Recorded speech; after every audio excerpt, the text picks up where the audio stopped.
Like cottage.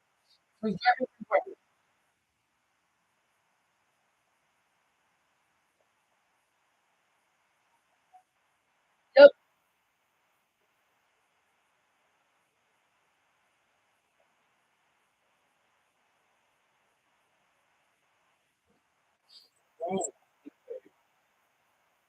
That's kind of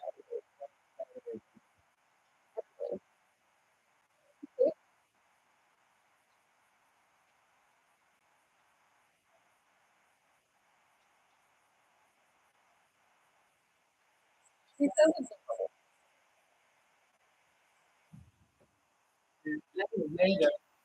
oh, it's an ice thing. Oh, you should have.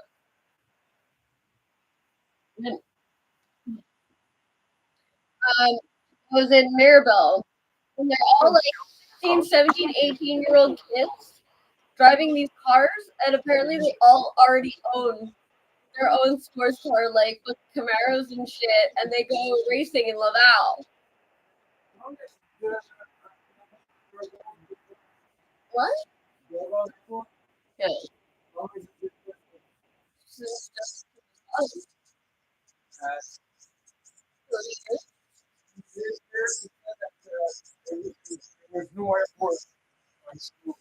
Yeah, it used to be only in Maribel. Oh, she's old, eh? Oh, shit. I'm so glad I picked up that person's like fucking old plate documents.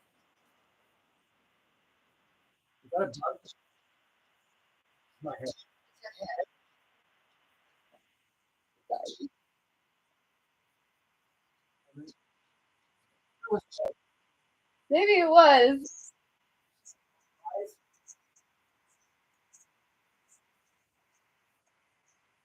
But all those kids that were racing their sports cars, they said as long as you pull over when the cops fucking do the lights, as long as you pull over, your parents come pick you up, they impound your car, come go get the car from impound.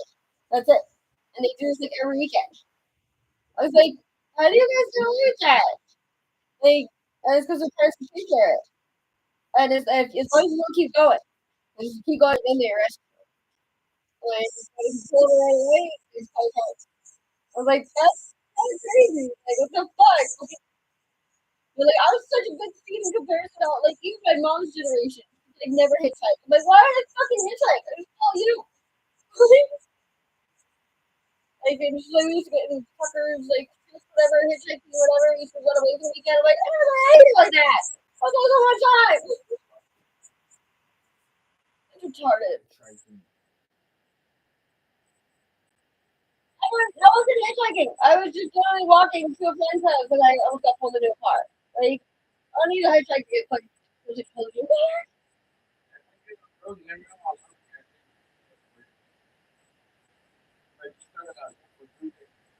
What?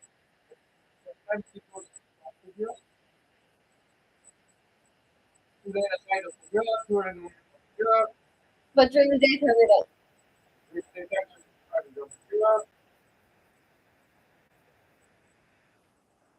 Supposed to be with a girl, though, right?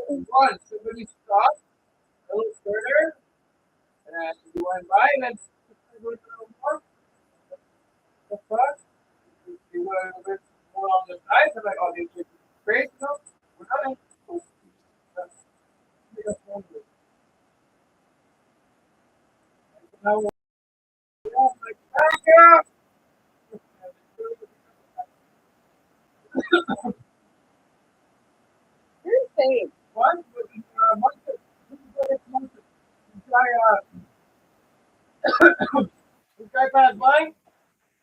The only car I've seen like 4 hours. There's no fucking car on this stupid highway in fucking New Brunswick. New Brunswick? And then the guy passes with his window down. He yelled something very, very mean. And I was like, Go fuck yourself. Super far. Stop. And came back. Oh. I was like, well, what's your fucking problem? He's like, sorry about that. You want to ride? I'm like, you just yell something mean at me. I was like, well, fuck yourself. And trying to realize that. That's the meaning of it. The lawyer thing was going to pay a ticket and Martin was pissed. Young shit. Oh, so he was just yelling shit in I general. thought he was yelling at me and saying, go fuck yourself.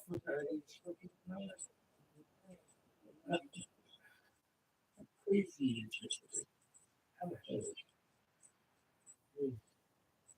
That's crazy.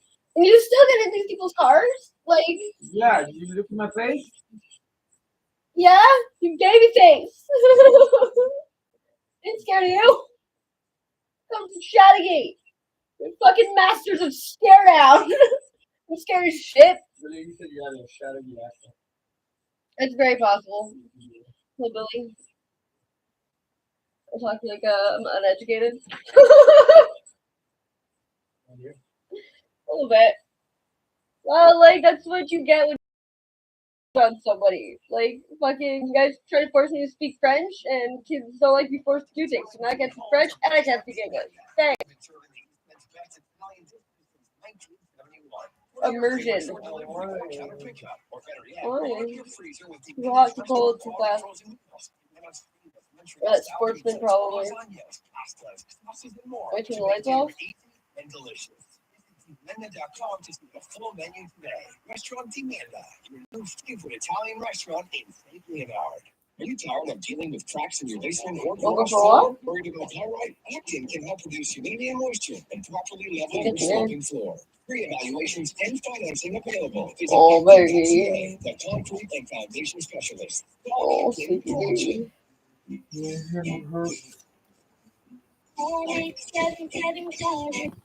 Thank you. Oh, God.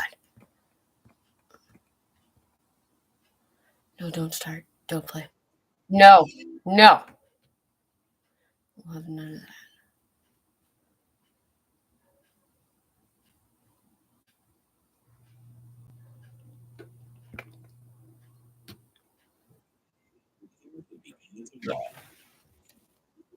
Everything looks like for retirement residents.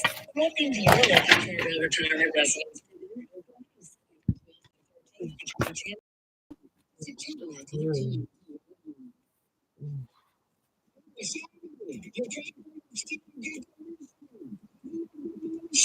Why don't you have injections? GeoFix, the expert in concrete lifting. Fast, cost effective, and durable. Everywhere in Quebec. GeoFix.ca. Every April, something magical happens. Life change. This isn't just the Masters, beginning Thursday at 10 a.m. on TSN. Presented by Mercedes-Benz Electric. Lead the charge.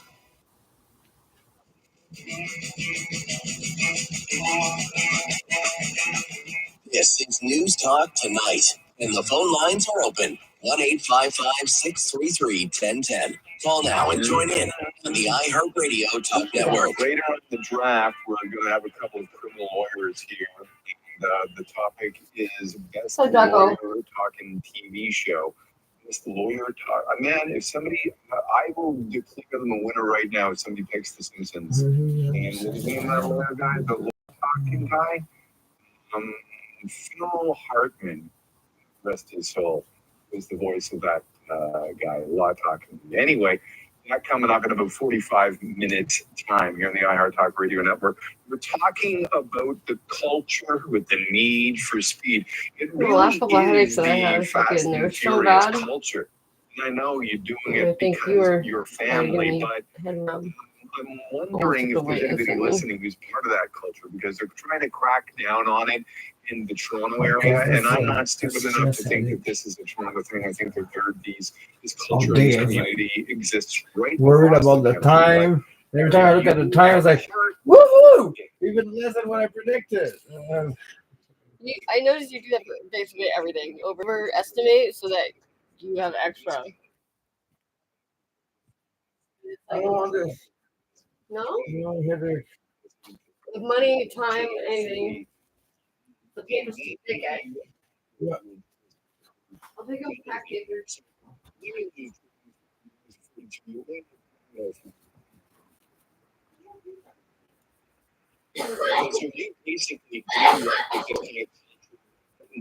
what you when was the last time you did it?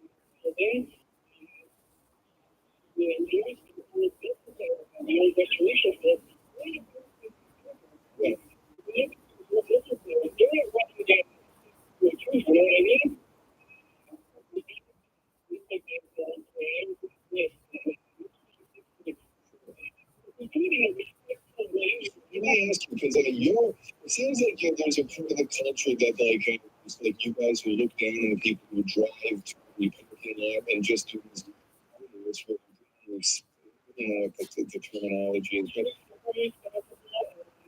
you hit somebody, like they're doing like spins, and they could hit somebody at any time now. So at any point, like going down that road and they're like, no, these guys are idiots and stuff, we're gonna go to a truck.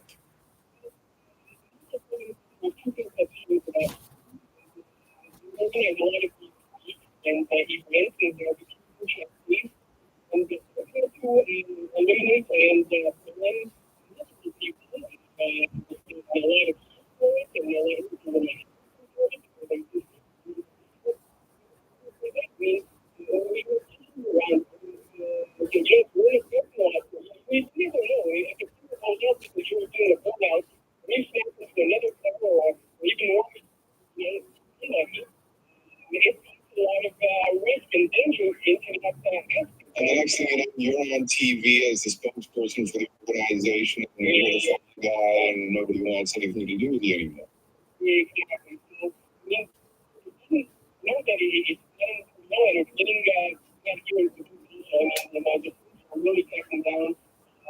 So you know these people who will go to a meetup, they'll have some sort of, I don't know, they find out on social media, we're all meeting up here, and then the cops show up and go on to another place.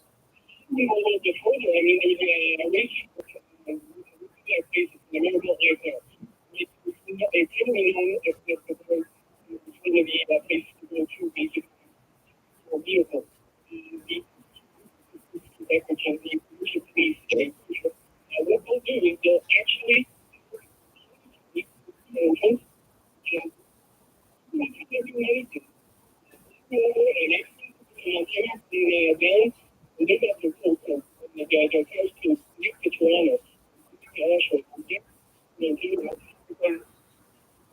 weren't road legal.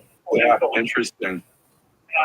They go a little bit excessive on the modification, so obviously there is some regulations that, just keep into mind that you have to be somewhat respectful. But anytime that you do a modification, it's deemed illegal.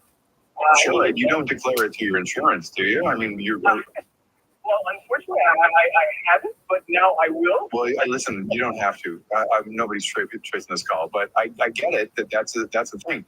Hey, I really appreciate the insight into the culture, and I appreciate your call. Thank you very much. Have a great one. You too. I want to talk to Dylan in a second. He is in Montreal, but first, here is a bit more from the spokesperson from the Insurance Bureau of Canada, from the aspect that a lot of these kids, I'm not saying everybody, but a lot of these kids probably are rich kids whose parents have bought the car, and they're probably on their parents' insurance. Maybe the vehicle is registered in the parent's name. Yep. And it's the kid who's doing the street racing and all the rest of it. Regardless, the insurance contract is voided. So there you go. Now mom and dad don't have insurance. Dylan, thank you very much for your perspective. Yes, I was going to say that there are several legal racetracks in Quebec, for example, Naperville, but the caller before you has mentioned Mirabel. I could be wrong here. I don't go to Mirabel. It's on the other side of the city. I'm on the south shore.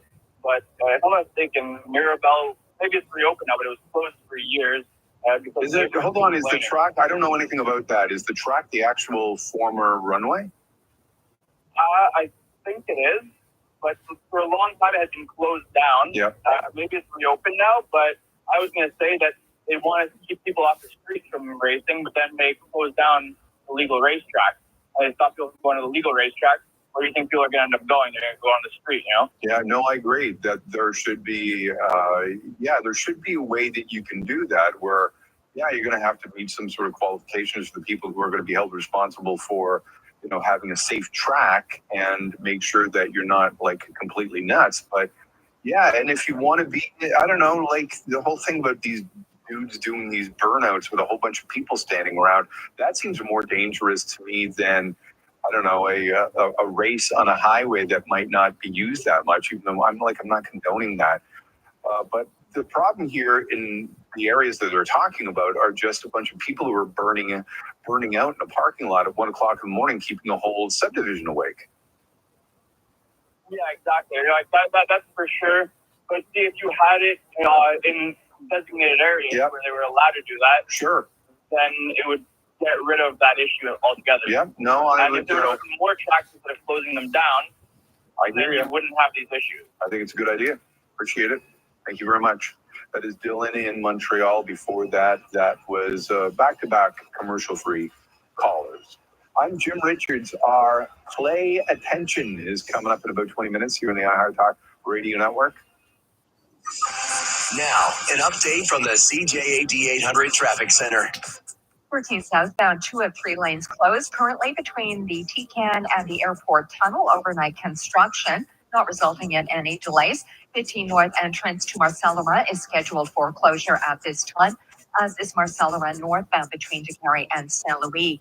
Closures of note coming up later on. Decarie Boulevard southbound at 11 o'clock between Chemin de la Côte-Lias and Northern. 20 westbound, the reserve lane between Turcotte and the St. Cyr. I can't tell you how many people talk to me when I wear this shirt. Like a significant amount more people try to talk to me or try to approach me, be like, "Hey," I'm like, "Get away from me." At 11:30. I don't know what, and they're like, "Are you really that antisocial?" I'm like, I would love it. Until April 10th, boneless chicken breast No, only go back to $4.44 Bring a on pound. survey. Tapping and transit every 15 minutes Sure. on 45. Radio Today. Okay, is iHeart Radio. Good, The latest space. breaking news, insider commentary, and number one podcasts, all free, all in one spot. With iHeart Radio, the news comes with you in your pocket, your car, and at home on your smart speaker. With exclusive contests, information, opinion, and interviews. So much more. Easy and free. Download the iHeart Radio app today. It makes a difference when a business like Littricids Dispensing Opticians takes a personal interest in what they do and in their customers. That's what sets Littricids apart. They are, after all, a family serving families with the best in eye care, lenses, and a wide variety of frames from partners like Essilor, Maui Jim, Bevel, and more. Littricids Dispensing Opticians, taking care of your family's vision like their own. At Decarie and Isabella for over 50 years. At Littricids, you'll see. Hi, Nissan. Corinne, I got you Flowers? Why? We're celebrating spring and the redesigned 2024 Nissan Sentra. It features a bold new front design and is equipped with dynamic driving technology and zero-gravity seats. Oh, like a bouquet of innovative features. Nice. Lease the 2024 Nissan Sentra from $267 a month for 24 months and get a 3% rate reduction during our Spring into Savings event. Until April 30th. Retail value of $26,917. Down payment of $2,199 on approved credit. Conditions apply. Details at Nissan. They're called Cuisine West Island because they made their name manufacturing and installing new kitchens. But why stop there? Transform your entire home with Cuisine West Island the way you like it. Contemporary, modern, country, urban, kitchens, bathrooms, or built-in furniture. Everything is designed and manufactured right here in Montreal and installed by the professional team at Cuisine West at 2758 St. Charles in Kirkland or at cuisinewestisland.com. Cuisine West Island, for those not easily impressed. Located in Point Claire, the private retirement residence in Cambridge offers large green spaces where you can enjoy nature in the heart of the city. The atmosphere is warm and the decor is bucolic. The Cambridge team is pleased to invite you to the Elvis Tribute Show on Monday, April 15th at 2 p.m. The event is free, but seating is limited. So reserve yours now by calling 514-694-8383. 694-8383. The Cambridge, a cozier retirement home. For Energir, it's important to unite to create a more sustainable future. That means Energir is working to implement more solutions that are more responsible, to be more efficient, and emit less greenhouse gases. The hope is that more and more people create and use more renewable energy and consume less fossil fuels, because it's by joining forces that we can consume less and can do more to use less. You get it. We're all part of the answer to building a more sustainable future. Energia. Imagine energy differently. CJ 8800 and Kanye, your comfort zone, are here to connect you to the coolest and best events happening in and around our city with What's On Montreal. You'll hear updates every Thursday, Friday, and Saturday with all the info you need to get connected and get involved. You can also catch them on CTV and at CJ. There's no FOMO here with What's On Montreal, powered by Tongay, your comfort That's the zone. day we bought our house. News Talk Radio, CJ 8800. West Isle, luxury rental condos in New Dorval. Sign up for April 30th and take advantage of the We're like, should we take a picture to remember this day? free We're rent. like, that's A good hilarious. view, the good And life. you're like, oh, It is, why because I not? don't even remember taking the picture. I'm Maya Johnson. Montreal What's up, is always Boo-Boo? rich Give with him my stories that face. matter most, and that's the main focus of our new 5 p.m. newscast. Local stories and in-depth analysis. CTV News with Maya Johnson, now at 5 to 5:30 weeknights. Heard enough? Let's hear your opinion. Dial 1-855-633-1010 and add your voice to News Talk Tonight on the iHeartRadio Talk Network. Again, coming up in about half an hour, we're going to have 2 criminal lawyers with us, and we're doing Best Lawyer TV. He said 20 show. minutes. Draft here on the iHeart Talk. He said 20 minutes, and I'm saying half an hour. Yeah, because people just don't show up. And they just like will be like, 20 more minutes, 20 more minutes. And then they're like, okay, so someone else. Yeah. Do you remember back in the day, Tony, when I used to be referred to as Jimberly? Love you. Yeah, Love you. I still occasionally think the word Kimberly. Yeah. It never comes out of my mouth because Yes. I don't know whether it's offensive to you. Yeah, I don't know. I don't think I'm offended. I mean, I know the guy who coined the phrase Jimberly, and it was There we go. me. So I don't know if I'm not allowed to be offended by that. I love this, by the way. Yeah, I don't want anybody to be hurt by the. By the end of the show last night, I was so tired, I started to call the eclipse the apocalypse, and not realizing that I was doing it. Slipped out a couple of times. I can imagine like somebody turning on the radio, going, "What? The apocalypse? We had apocalypse glasses? Is this guy new?" No, he's not new. He just made a mistake. And he said he's back today. He declared the apocalypse yesterday, and he was wrong. Wait a second. I was making fun of Marjorie Taylor Greene the other day, but she wrote it down and she meant it. It wasn't a slip. These people saying, well, what was her contention? That, oh, yeah, this is God getting mad. That's why we're having earthquakes. And, I mean, do people honestly believe that God gets mad because of, I don't know, same-sex marriage, and that's why there are earthquakes or eclipses? Like, God is mad at current events? You don't think God would be mad at maybe Russia for Ukraine? What's going on between Israel and Gaza? You don't think God would be mad? I'm not picking sides, folks, so don't get mad at me. I'm just saying. God's not mad at child cancers, but he's mad about whatever. And like eclipses. I don't have to tell you guys about eclipses, right? You guys heard about eclipses? But we can predict when the next one is, and the one after that, the one after that. And you can look at all of that up right now. It's amazing that person gets elected. It's just like mind-boggling that person gets elected. And still, there was somebody texting me right now saying, I don't know what the hell the person says. But this was my favorite text from yesterday. Not text. Fact. Maybe one of them. 3:20 in the afternoon Eastern time. That's basically when many of us in Canada experienced the apocalypse, whether you had experienced the eclipse. Kind of the radio catch sounds. Experience the eclipse. One of the top Google searches. I wonder if this is a joke, because their eyes couldn't have hurt that quickly. Why do my eyes hurt? Guys, is this news to you, or has this been talked about before? One of the first Google, like the top Google search yesterday, and in and around the time of the eclipse, was why do my eyes hurt? That's too quickly, isn't it? And it happened at 3:20, and that's the top. It's almost like somebody said, hey, everybody at 3:20, Google the following. Why do my eyes hurt? Start at the sun, dummy. Your eyes don't hurt. Every day, I'm like, does this flashlight look?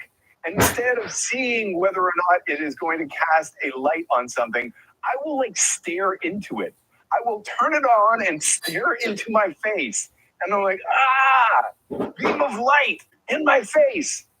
And I don't know why I keep on doing that. Like, I'm always like, do the batteries work in this flashlight?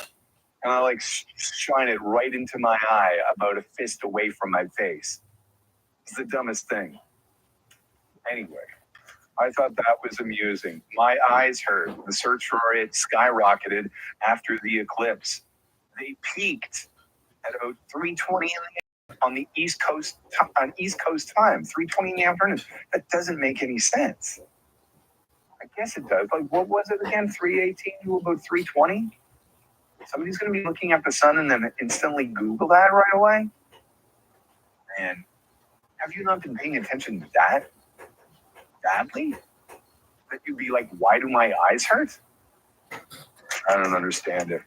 All right. I thought that this was interesting, and it's also something that affects me, because I recently threw out many of my, I had tons of Tupperware, and you don't know where the lid is. Am I the only one? Do I need to explain Tupperware to people? And you're like, okay, here's one of the containers. Where's the lid for this? Because over the years, you've bought so many different types and styles. You've got a whole bunch of lids, and you don't have enough lids for as many containers that you have. Anyway, a professional organizer lady is telling people what to throw out in their kitchen, and I'm here for it. I'm a professional organizer, and here are 3 more things I want you to. I'm a professional organizer, and here are 3 more things I want you to please, pretty please, throw away today. Now, I'm using the phrase throw it away as a blanket statement, so please donate and recycle where it's appropriate, but some things are just garbage and they belong in the garbage can. If you're concerned about things ending up in the landfill, as you should be, then you need to stop bringing garbage home. Because if you're throwing it away, it was garbage when you bought it. Now, let's get into it. Okay, number 1, I want you to throw away all of your excess food storage and containers. I got rid of all of mine. Like, not my excess ones. I just got rid of all of them, and then I kind of started all over again with glass ones. Well, they still have like the plastic lid, but glass ones. And I'm trying to just stick to that. Almost every single kitchen I have ever organized just has too many. While you're at it, get rid of any container that's missing a lid or any lid that's missing a container. That's all of mine. All of mine. I don't know how I've managed to lose all of one type of lid, type of container. Like, none of mine fit, but I kept them all anyway. Number 2, I want you to get rid of all of those random kitchen appliances that you never use, especially all of those extra blenders and food processors. Most of the time, this stuff is taking up valuable real estate inside of your cabinets and on top of your counter, so you're better off without it. I don't know. Like, what is she talking about? Is she talking about a waffle maker? You don't need a waffle maker for the one time in your life that you decided to make waffles. For the one time in your life you decided, hey, I wonder, because I thought I was the person who thought of this idea. I was like, what if you took the leftover mashed potatoes and you put them in the waffle maker? I thought that I came up with that.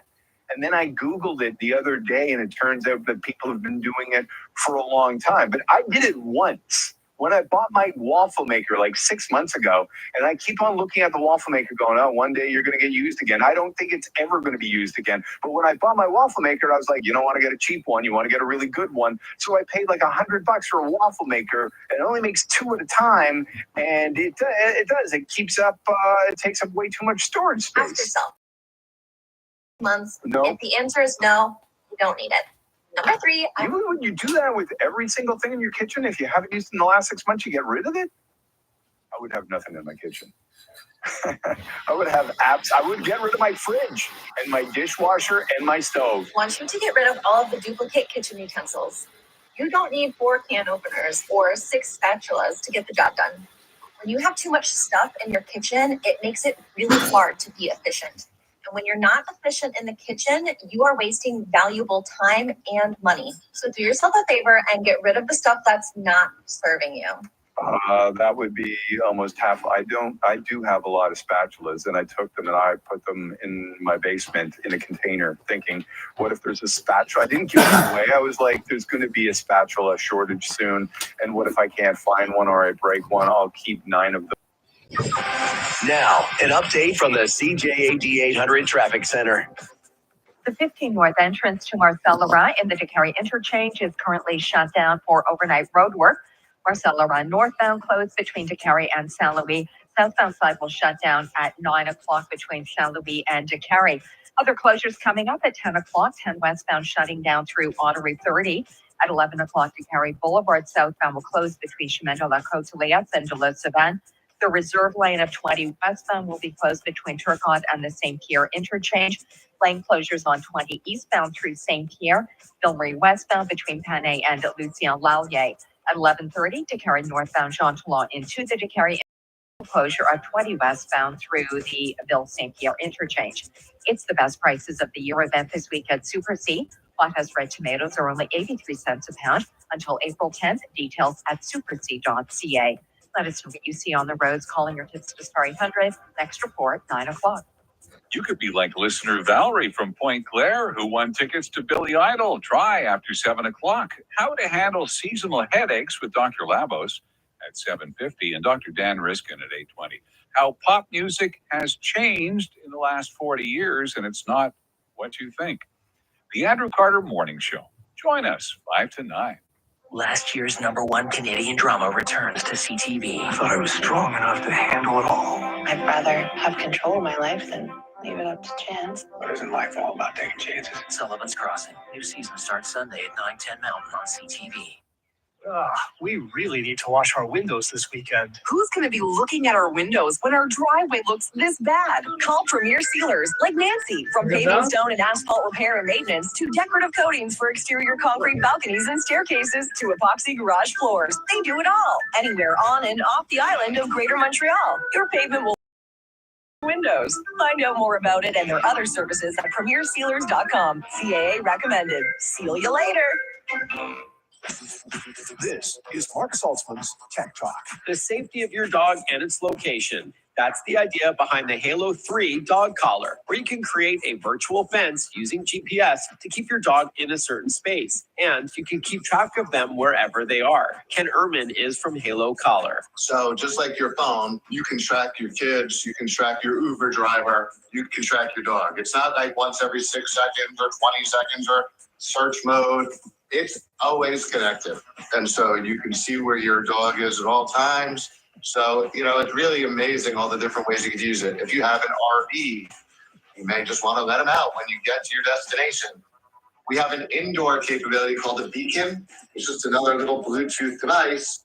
You could set the range on it and keep your dog off the couch, keep them out of the family room. Save your sofa, halocollar.com. This has been Tech Talk with Mark Saltzman. Brought to you by Epson EcoTank printers. With enough ink to print thousands of pages. Learn more at epson.ca/ecotank.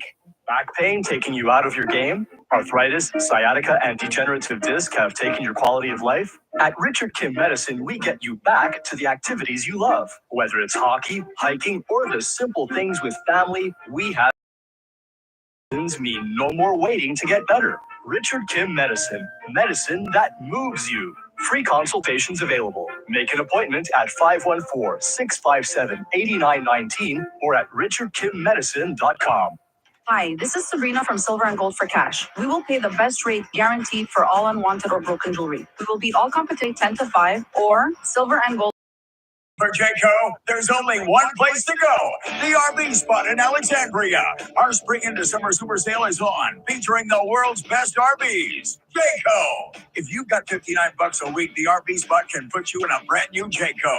Then RV payment free till Labor Day. The RV Spot spring into summer super sale. Think of it, your very own Jayco for just $59 a week. Then RV for free till Labor Day. The deals are hot at the RVspot.ca. Hey students, looking forward to summer break but need to move your stuff out first? Store it safely with the Podium Mini Entrepot and save with our special student offer. Try 4 weeks free plus save an additional 10% off your continued rental. Limited time offer. Book now at thepodium.com. Time for an eye exam? Schedule yours today with your optometrist at Gratian Scaff. Until April 27th, save $125 to $150 on a complete pair of glasses. All frames from top designer brands included. Jacinthe Laurando Optician. Details and appointments on grace-scaff.com. News Talk Tonight is on with your host, Jim Richards, on the iHeartRadio Talk Network. Coming up just in about 15 minutes time on the iHeart Talk Radio Network, we have our draft where we basically do a sports-like draft. We have a category and we have two experts. We're doing Best Lawyer TV Show. I think we did Best Lawyer Movie about a month ago, and it's Best Lawyer TV Show. Two criminal lawyers going head-to-head. Which one of the shows that you might have grown up on or loved recently is the best? That coming up here on the iHeart Talk Radio Network in about 15 minutes time. It's time for, and I wish I had an intro for this. I've requested an intro, and hopefully we'll have one the next time we play attention. Which is, Tony, do you understand play attention? I think I've explained it to you. It's where you listen to the iHeart Talk Radio Network, and eventually, hopefully, when I've owned it and it is perfect, we have prizes. I have a whole bunch of prizes that I could mail to people. There's socks with my face on them. And I'm sure people would love that, right? But play attention is basically you have to have paid attention earlier in the day. I will ask a question about an interview that was on the iHeart Talk Radio Network. We're going to feature the vocal stylings of Vashi Capellos, and we decide who wins and if they played attention earlier in the day. Tony, you ready to play? I'm ready to play. What about you, Noah? Are you ready to play attention? I am so ready to play. All right, ladies and gentlemen, let's get ready to go here on the iHeart Talk Radio Network. It is time to... That's right, ladies and gentlemen. It is time to play attention. We feature the vocal stylings of Vashi Capellos, who does the show Eastern at 12 noon here on the iHeart Talk Radio Network. And we got a couple of interviews from her. We will start by asking, there's a whole bunch of talk about, and Jagmeet Singh has introduced this by saying, hey, why don't we go up to grocery stores? Why don't we have an excess profit tax, which I think he thinks he knows how it, basically this is how it works. It would work kind of like a carbon tax in that any corporation, grocery store would have to pay would have to pay a tax to the government if they made excessive profits.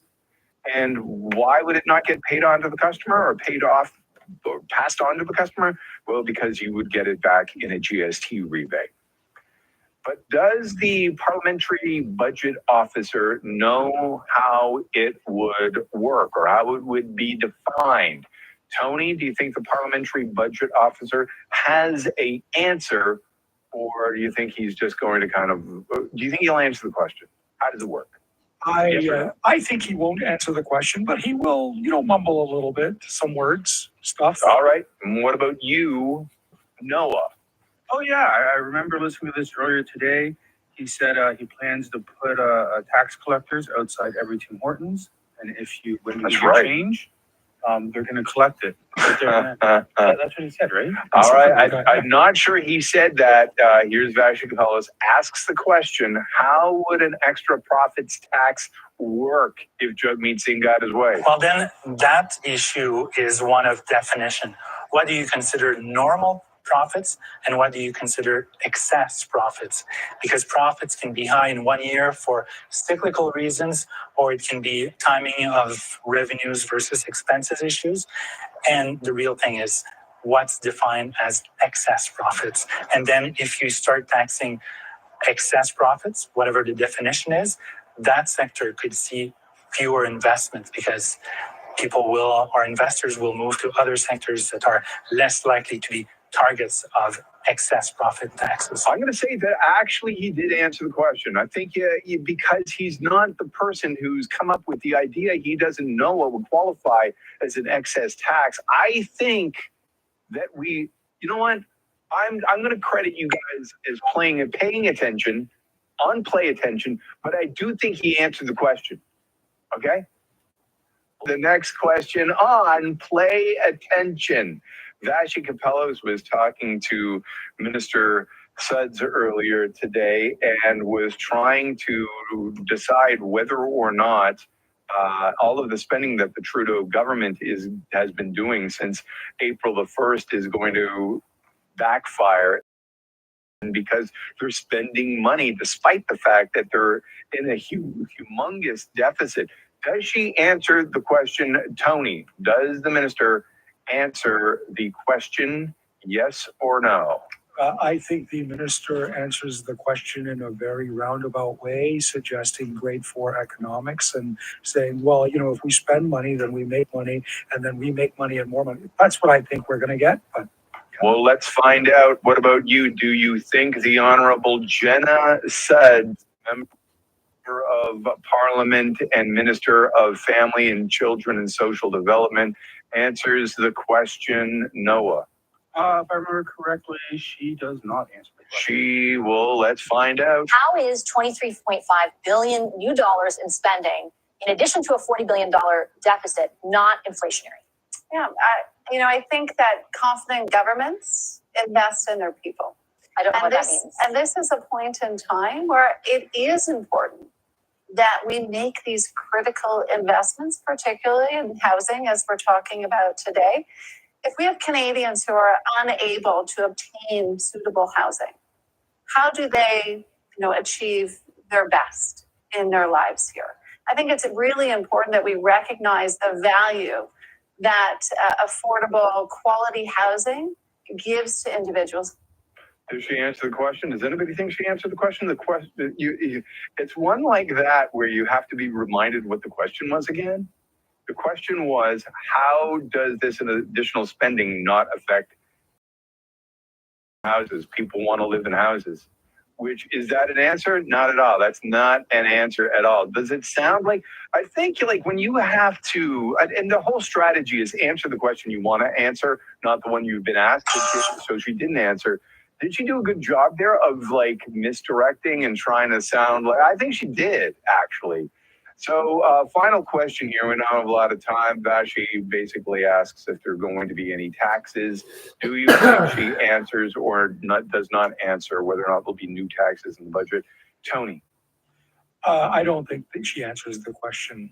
And what about you, Noah? I know she doesn't answer the question. Okay, here we go. Will your government be introducing new taxes? There are no new taxes to be introduced. None. So you have ruled out any additional taxes, including a wealth tax, excess profit tax, nothing. I trust you'll see the budget as it rolls out on April 6th, that charge. But again, I trust that as it comes forward, Canadians will see. I'm going to say she didn't answer the question, even though she answered the question, but then she kept on going. If you just stopped, you would have answered the question. But then when you kept on going, I'm like, well, wait a second.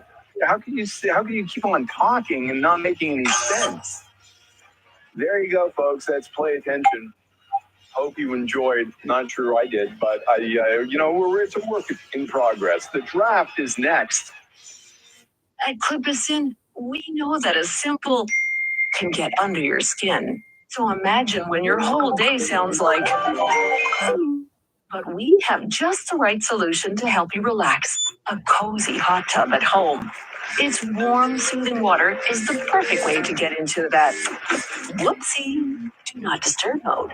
Save up to $500 on your hot tub, plus a reduced financing rate of 4.99% for 48 months, only at Club Pasin. Spring is here, and it's time for a change at Mega Kia Brossard. Opt for an SUV like the Seltos, Sportage, Sorento, or the Telluride. Go to Mega Kia Brossard and get your new Kia now. MegaKiaBrossard.com. Mega Kia Brossard. This is Mike from Andy's house. If you or a loved one are struggling with drugs or alcohol, call us to learn more about our top-rated programs, including our new 35-day Residential Plus program. Call 514-738-ANDY. 514-738-ANDY. Call today.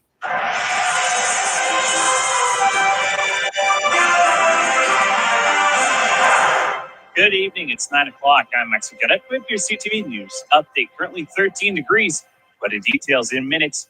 Here's making news right now. An 8-month-old baby dies in Quebec City. Could an immigration referendum be on the way in Quebec? And why the state of Tennessee wants to arm their teachers? With the latest from the CJD 800 Traffic Center, here's Jill Fitzgerald. In Saint Laurent, Marcel Laurent southbound scheduled for closure at this time between Saint Louis and DeCarry. That is for overnight road work. The northbound side is currently closed through that stretch as well, as is the access to Marcel Laurent northbound on DeCarry northbound in the DeCarry interchange. Closures of note coming up at 10 o'clock, 10 west through Ottawa 30. At 11 p.m., DeCarry Boulevard southbound will close between Chemin de la Côte-Liesse and de la Savane. 20 westbound, the reserve lane between Turcotte and the St. Pierre interchanges. 20 eastbound will have one of 2 lanes closed in St. Pierre. Filmery westbound, Panay to Lucien Lallier. At 11:30, DeCarry northbound, Jean Talon to the DeCarry interchange. And then coming up at midnight, 20 westbound through the St. Pierre interchange. Looking for performance, safety, and reliability, the Mazda CX-5 and Mazda CX-30 would be your best fix, according to Protégé Vu. Visit your Mazda dealer today. Traffic and transit every 15 minutes on CJAD 800. Next report, 9:15.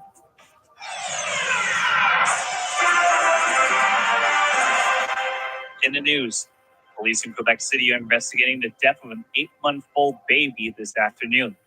A 911 call came in just after 1:45 p.m. about an 8-month-old child in cardiorespiratory arrest. The baby was rushed to hospital in an ambulance with a police escort, but was declared dead in hospital. It's the second time in 2 months that a baby dies under these circumstances. Police say there did not appear to be any criminal element. They are investigating as it's standard when a child under the age of 6 dies. François Legault wants Justin Trudeau to stay out of Quebec's responsibilities and handle its own. And he says he's not ruling out a referendum on immigration.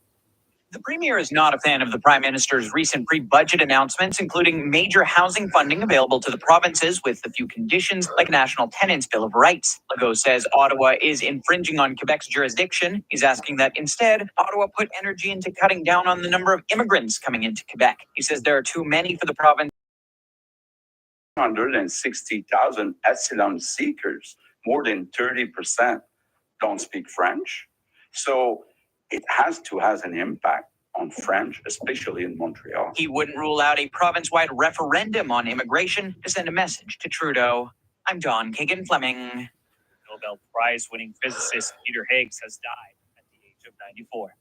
Higgs won the 2013 Nobel Prize in Physics for the theoretical discovery of a mechanism that contributes to our understanding of the origin of mass of subatomic particles. In 1964, Higgs proposed the existence of the so-called God particle that helped explain how matter formed after the Big Bang. It came to be known as the Higgs boson. Its existence was confirmed in 2012. I certainly had no idea that it would happen in my lifetime.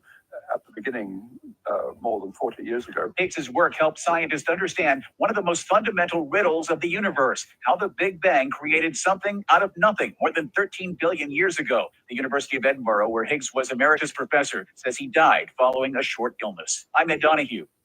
And in the U.S., the Tennessee Senate has advanced a bill to arm teachers in Nashville school shooting. Republican lawmakers in Tennessee have cleared a significant hurdle towards permitting certain trained teachers and faculty who have not worked in law enforcement to carry handguns on school grounds. Monday's vote marks one of the state's biggest expansion of gun access since a deadly elementary school shooting last year. The proposal cleared the GOP-controlled chamber amid screams from protesters against the legislation. If approved, the bill would allow a school district and a law enforcement agency to strike a written agreement to permit some school staff to carry guns if they meet strict criteria. I'm Lisa Dwyer. For more news, go to CJD800.com or download the iHeartRadio app.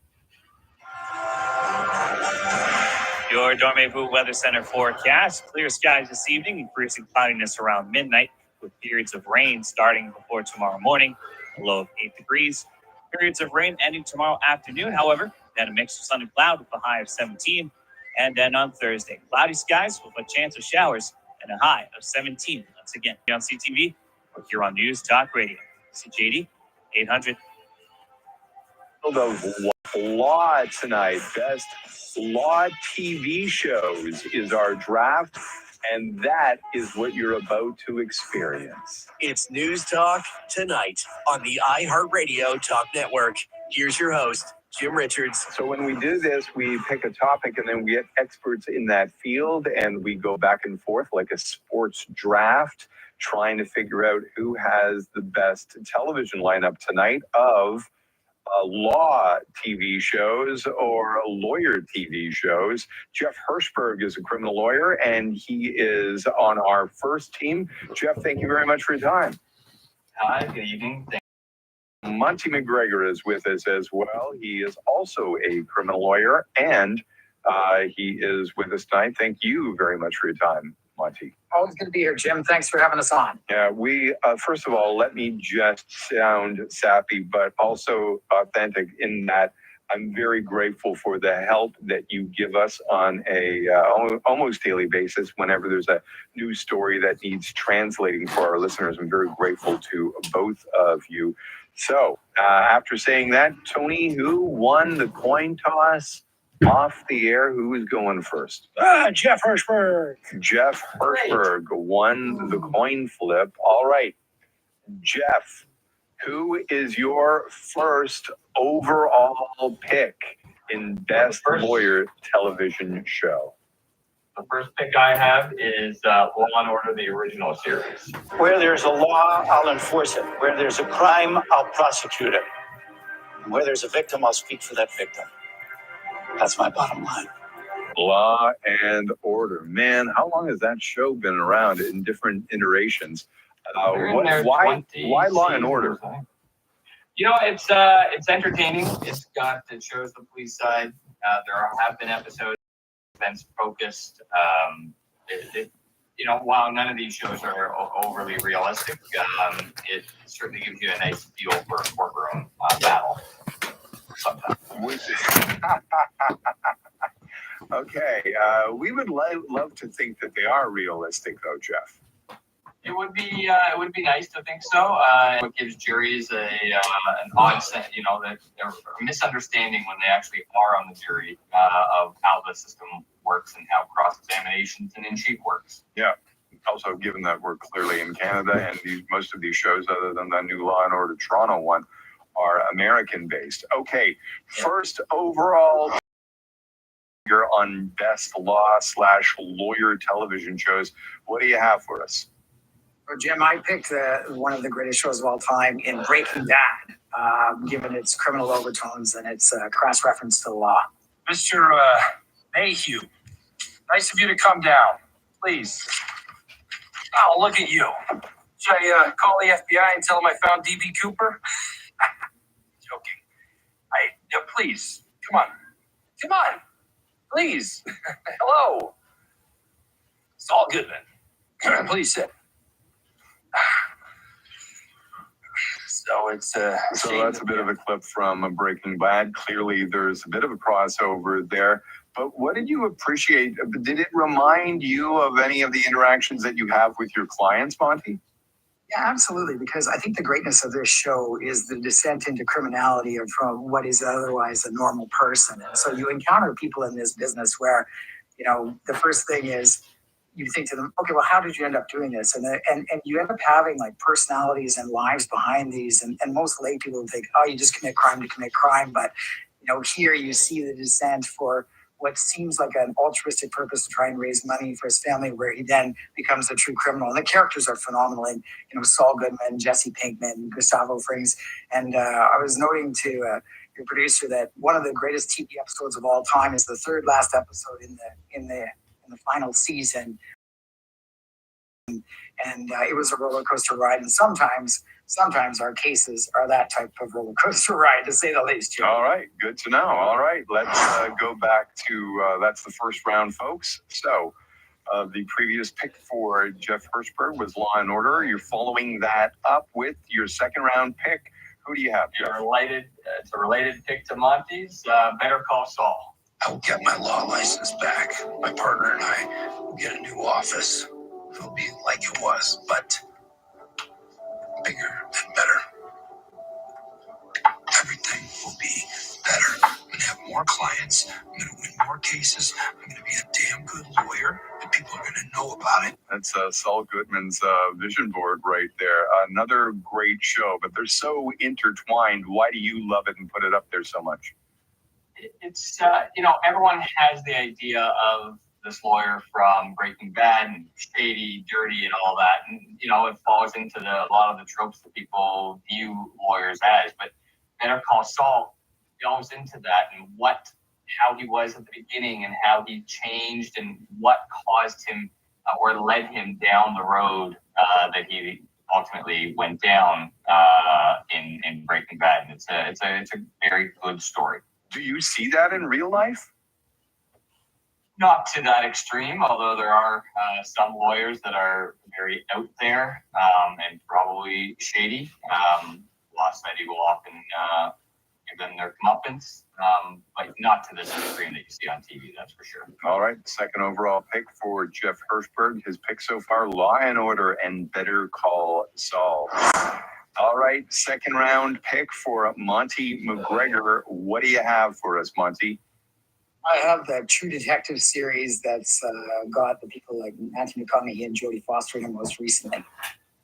This is what I mean when I'm talking about time, and death, and futility. There are broader ideas at work, mainly what is open between us as a society for our mutual illusions. Our 14 straight hours of staring at DVDs are the things you think of. You ever done that? So that's from the first season. Are you lumping all seasons together? Have you watched all, 4 seasons or 5?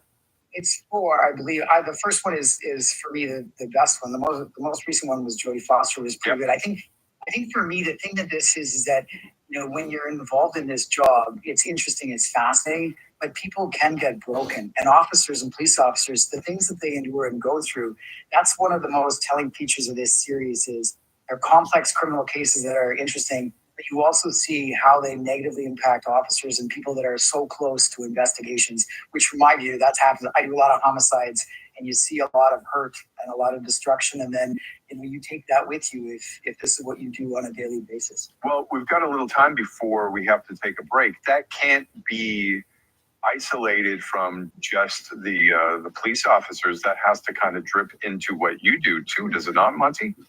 Absolutely. I mean, I think the thing is that, the job is sort of a double-edged sword. You get to go home every day after looking at it, some of the most interesting and thought-provoking ways to spend your job, right? Like I tell people I get paid to think and speak over some of the most interesting material. But the problem is that a lot of times you're dealing with broken lives and people that have made mistakes. And many of my cases, you have people that are looking at the rest of their lives in jail. So, you have to remember where you fit within it and compartmentalize it and not take it into the rest of your life and have other good escape routes to be able to deal with it as a job and then remember where you fit into the system. And Jeff, I know recently there have been stories in Ontario anyway, where juries or jurists, people on juries, wanted the government to pay for therapy because they'd seen things that nobody else had seen. They'd seen the evidence, all that kind of stuff, the recreation. But you guys see that all the time. I mean, that's got to be something that weighs on lawyers as well, as Monty was saying. Absolutely. It, earlier in my career, it weighed on me a lot more as it was, to see the things, see autopsies, photos, and all kinds of horrific things. When you're younger is even more difficult. It never gets easy, but you learn to compartmentalize it, and some people have to speak to someone about it. Others find other ways to deal with it, hobbies or anything of the sort, to try to just get past it and get it out of your head. All right. And Jim, the only other thing that I'm following Jeff saying is that as much as they try to do a good job on TV, it's never as real as the reality that we deal with. I'm sure it's not. Okay, Monty McGregor, that was Monty. Jeff Hirschberg as well. This is the draft. We've done 2 rounds, 3 more to go. Best lawyer shows. You can vote at the end of this segment. Coming up on the iHeart Talk Radio Network. I'm Jim Richards. Now, an update from the CJAD 800 Traffic Center. In the DeCarry interchange, the 15 north entrance to Marcellera is currently closed for overnight road work. Coming up at 10 o'clock on the South Shore, 10 westbound will shut down through Ottawa 30. At 11 o'clock, there are some significant closures anticipated in Montreal.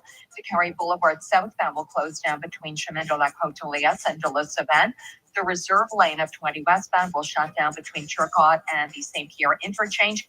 20 eastbound, 1 of 2 lanes closing in the St. Pierre interchange. Ville-Marie westbound, Panay to Lucien Lallier. The eastbound side is staying open overnight. At 11:30, DeCarry northbound will be off limits. Jean Talon to the DeCarry interchange. And at midnight, 20 westbound, total closure through St. Pierre. There are days when the traffic is ridiculous, but at Connect hardware stores, the prices are ridiculous every day. Visit Connect.ca. Let us know what you see on the roads. Calling your tips to Star 800. Next report, 9:30.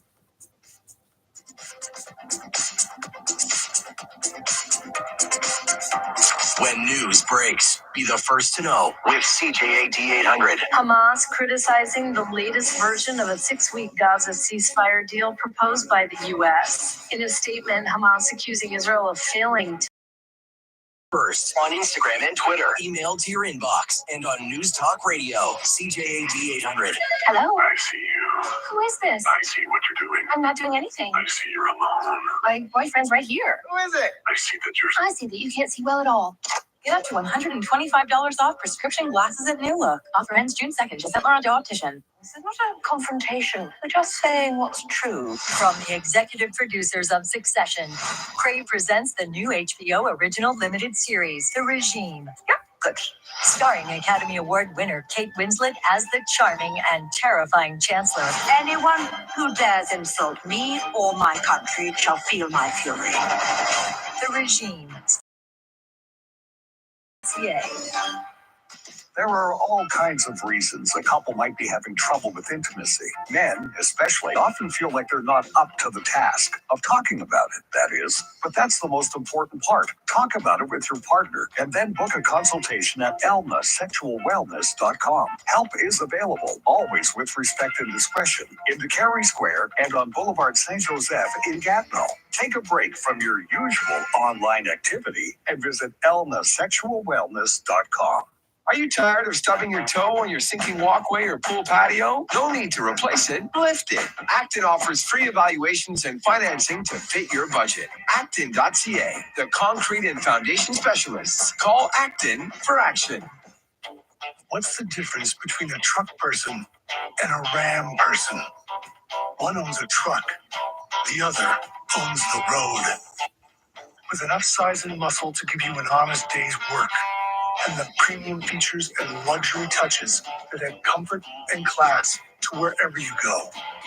Ram continues to up the ante on all the things you want and need in a truck. Come test our metal. Visit your Ram dealer today. A little more.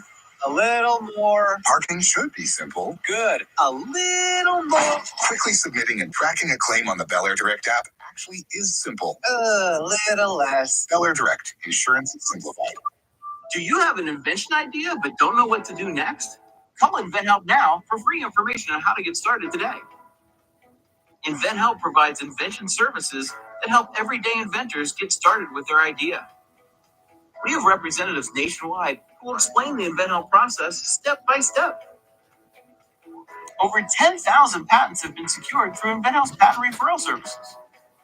Our services include professional materials needed to showcase your invention and 3D animation and prototype modeling that help you demonstrate your idea.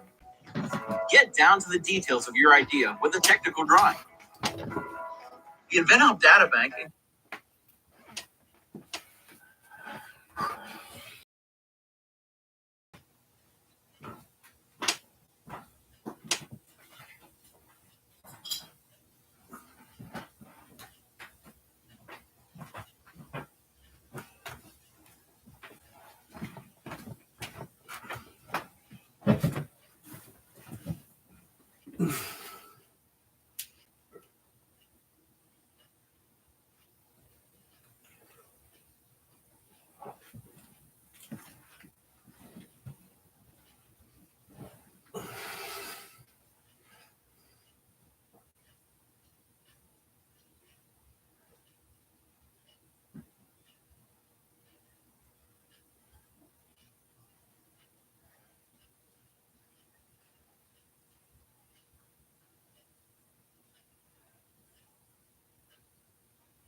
Alright. Come here, Booby. Booby.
Oh my god, I thought I was hallucinating.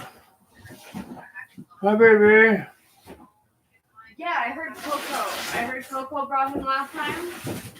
He got arrested.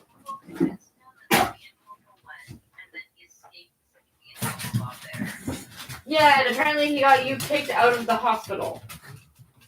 Yeah, no, the cops were like, the security, was helping him leave, and then they were escorting me and Coco out because they thought me and Coco were crazy, and he was saying, because he was like holding his fucking wife over his head and being the security guard, screaming that he's gonna be murdered in blood sport, and they were like, yeah, close the door, sir, and then they were like, trying to get me and Coco because we were yelling at them saying, you just let somebody in crisis, like, who needs help right this second? Yeah.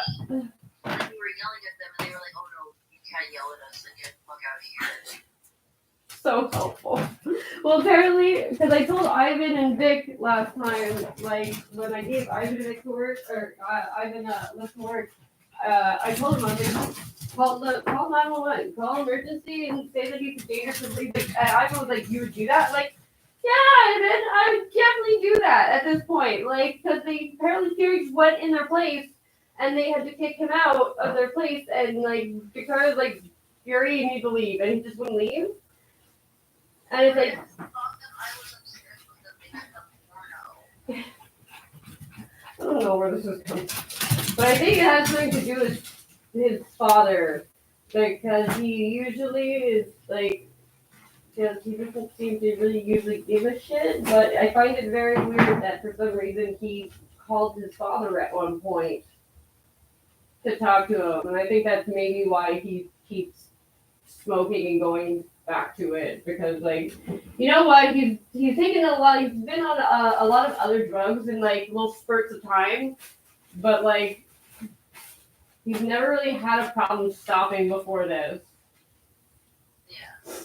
But like he can't seem to stop, like. And I don't know why he can't stop, and when he did stop, he was actually getting better. Yeah. He doesn't actually hear the voices, but like last time, Ivan and Vic, I think probably. Well, I asked them. They said it wasn't them. They said that the cops said there was 2 other people that actually called in Fatal. I was like, can't imagine who those 2 other people would be, but apparently they went over to Vic and Ivan and they were like, do you think he's a danger to himself and others? And Victoria was like, yes, absolutely, yes, I think he's a danger to himself and others. And they left. I was like, what do you mean they left? She's like, I don't even know. They left. I was like, they said it was a warning. Brad said he hears him through the wall saying he's gonna kill himself. Oh. Like screaming that he's gonna kill himself all the time. Like he says he's going to kill himself. And basically they told me that I need to do something, like, even though, like, because Vic said, like, we're family, but she's his girlfriend, and they said, well, she needs to be the one pressing charges, and, like, can I say want me to press charges very badly? And I said, no. Absolutely not. Yeah, no, they want me to press charges on him to stay away from me, but no. I was like, no, I want you to help him. Yeah, definitely. To see someone. I'm not a doctor. Like he needs to see someone. Like that's it. Like because he's very resistant. Like, and we, like even you've gone to. Huh? Even you've gone to like fucking treatment programs. But what was it? Like the. Not Portage. Was it Portage?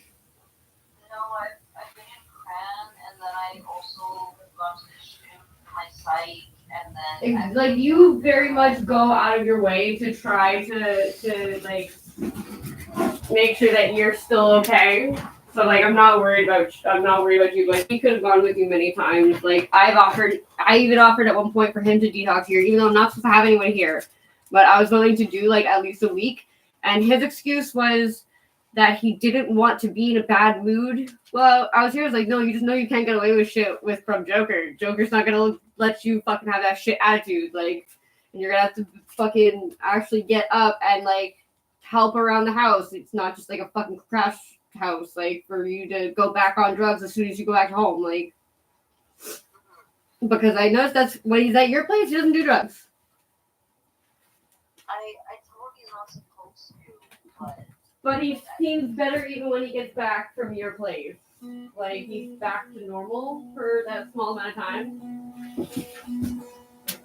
But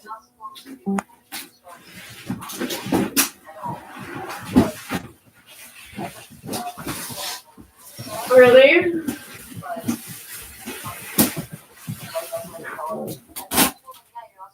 See? Oh. See, that's why, and I was like, Fury, I won't have a crack pipe in my house. Like, it's not gonna happen. Like, you cannot have a pipe in my fucking house. yeah, no. Especially when I know it's like it's not the map. It's not the. I'm like. Yeah, that's what he started saying to me last time. Fury absolutely drugs. I thought that like, too. And then I realized that it was. It's like still alive. He's still alive. I found fur shawls, like mink shawls. It's like they're so furry that they're like still alive. Oh god. Yeah, no, it's because he worked today, so he's very tired. Do you want me to take Jack for a walk? Okay, well, Rhea, I guess call me whenever you get your next update on him. I'll go pick him up if he needs me to pick him up. Okay, I'll play your own message. Okay. All right, I'll see you later.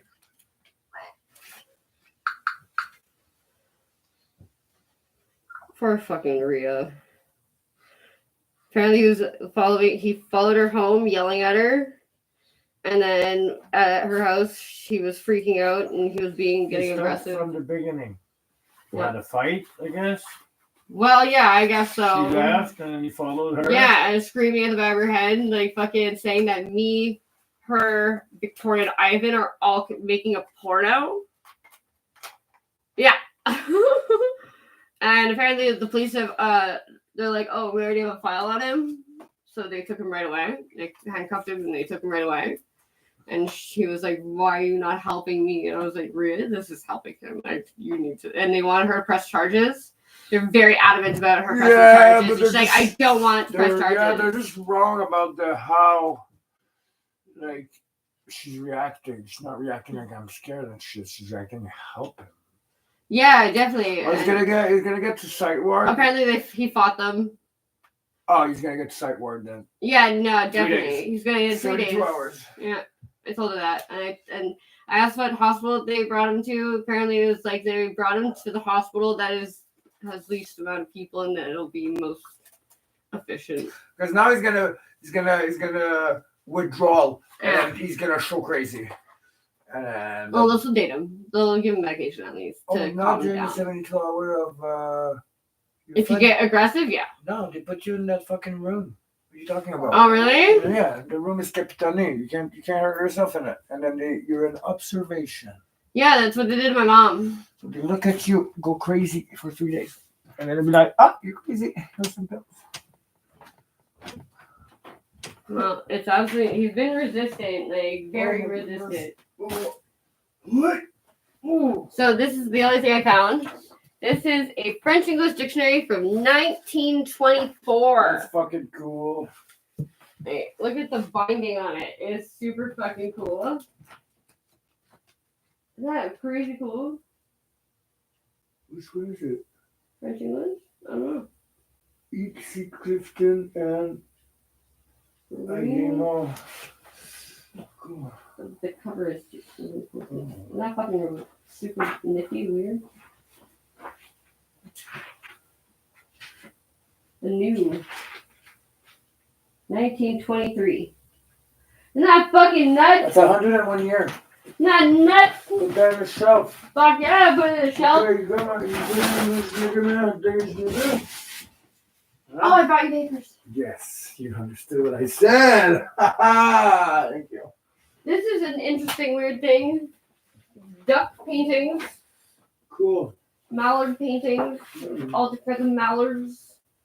They're nice. Or birds. Very nice bird painting. I like birds. This is the funniest shit I have ever seen. It's coat hanger.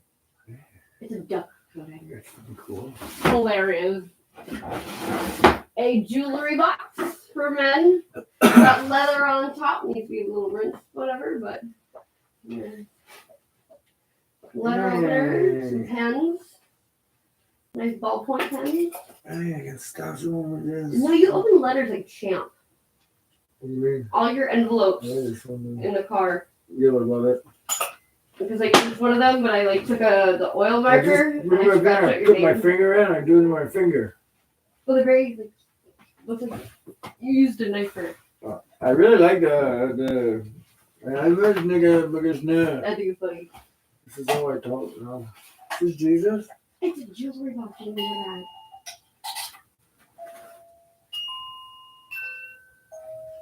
No, I don't want to hold it. I can't touch. Ooh, it's Mary praying. So cool. And it's go to sleep, little baby. But it feels like it's like I'm going iron. to drop this. My hands are unfunctional. Okay. Isn't that hilarious though? Yeah. Want me to walk the dog? But I.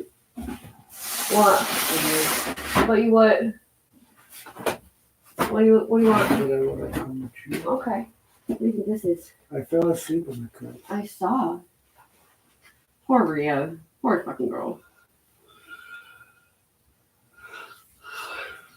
This is kind of cool. Just when we fight, I yell walking away from you. That's not true. What? Not true. Okay.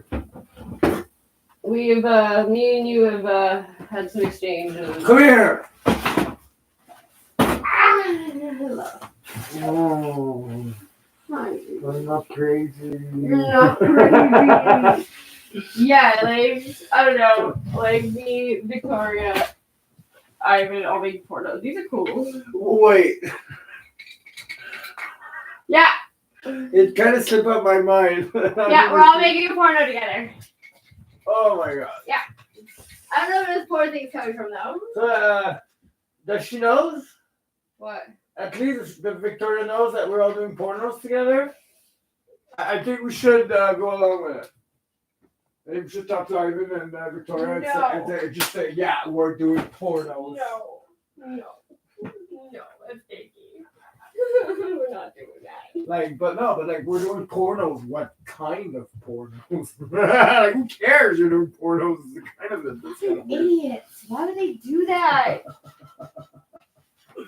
Okay, what was the Brad is hearing him yelling, I'm gonna kill myself? I think it was Brad that called initially. Okay. Because he probably called 911 was like, my neighbor might kill himself. Yeah, we had enough of that. Yeah, I can understand that. And Brad's got enough on his plate to not have to fucking deal with Fury. But it's not Brad. Because Brad don't call the cops. Sorry.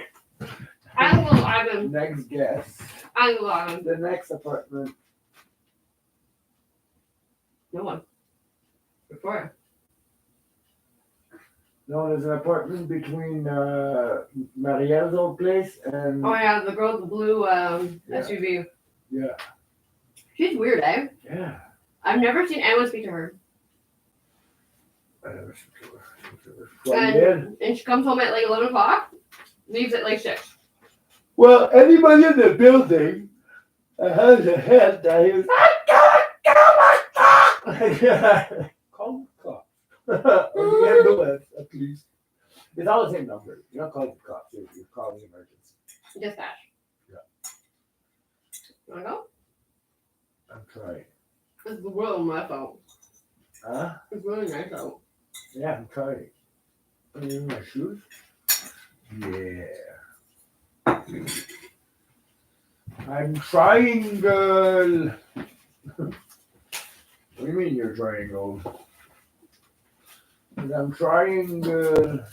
Chapter 1. Chop. Hope it doesn't.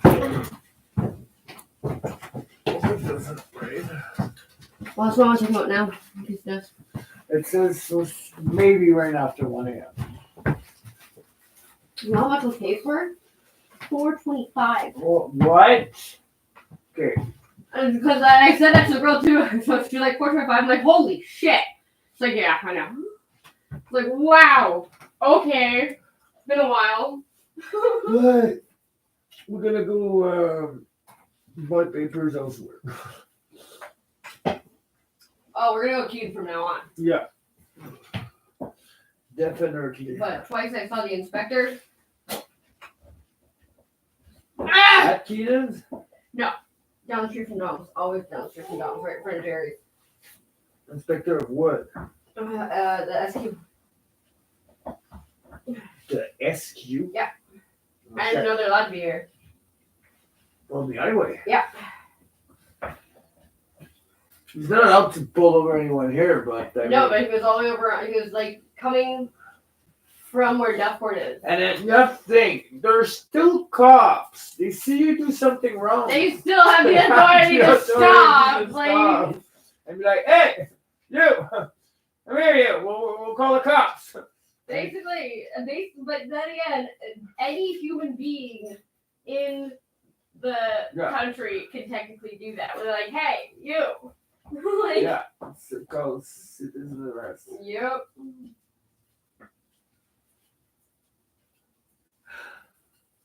And you don't want to do that because then you have to do a police report. And that sucks. No, you wait for the police and tell them what happened. And they always make you do a police report? Yeah, but they write it down. Jack, stop! These are handmade, you know that, right? They are There's all. no tag. Yeah. Jack, please. Why?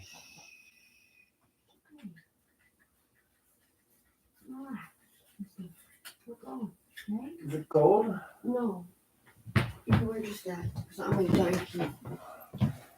How do I have to have these appraised. I can't even know what kind of fur it is. Jack, please. You're okay. Well, I know that when you kill a wolf and you sell the pelt, in BC it's $40. Yeah, but if it's mink. Huh? If it's mink. No. It's full of blood. Oh. Hey, cool. Jack, hold up. Really? What happened? Yeah.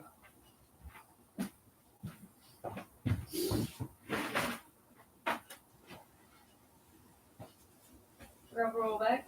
Oh my god. How does that look for you?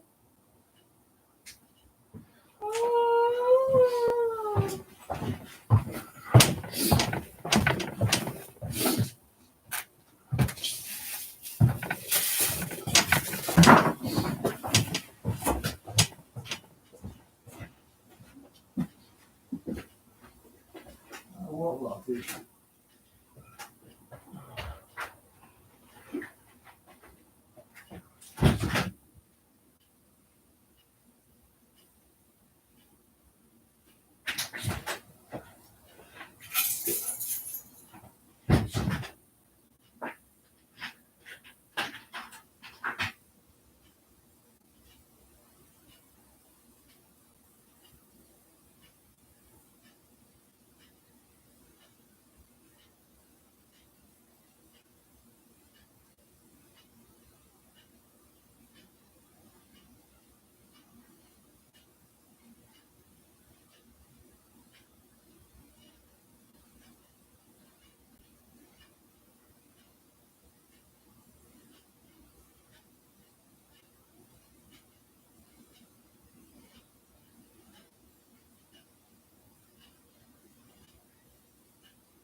is exciting. Help me. So yeah. You put it down. I can't see. I don't know if the dog is there or not.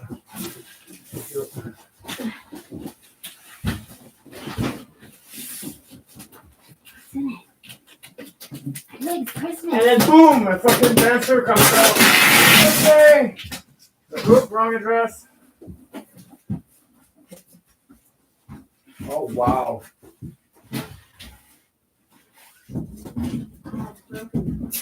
So. I just dropped his glass. That's in Montreal. Nice. That's the fucking dome. Nice. Montreal. That's the bridge. It's another bridge. It's another bridge. No, it's a crack. That's a train. No, it's a crack. Yeah, it's a crack. That's so cool. Let's take the glass out though.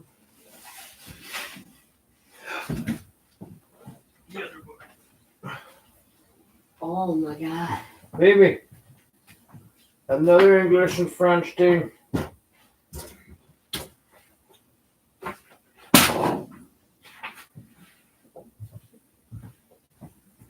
Look. Premier? It's here.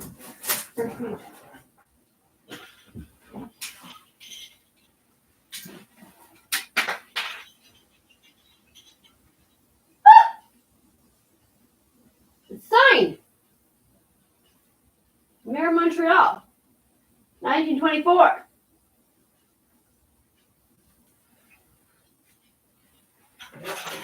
Whoa! What the fuck are you? 1939.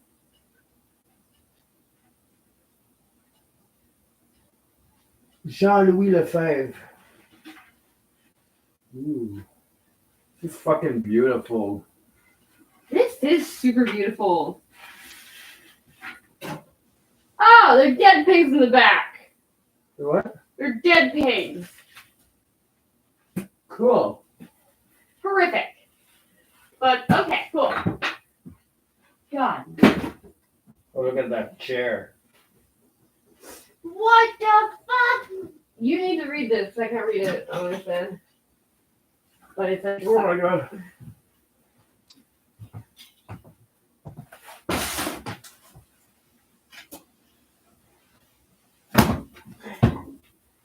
Marie-Joseph Brière a fait sa première communion dans l'église Saint-Vincent. Oh, cool. Saint-Vincent de Paul. This is. She was baptized in 1918, okay, and this is the certificate of her first communion with the pastor Leon Boisneau Pride. This is the picture of her first communion in 1924. She was baptized in 1918. That's crazy. Look at this. I know. That's fucking cool. It is fucking cool. Those look like dried flowers. 3D art, motherfucker. That is some crazy art we just got. Very, very happy. Look at the wood behind it. So they used to make It's real art. wood. Oh, watch out the cars, baby. They're an expensive one underneath.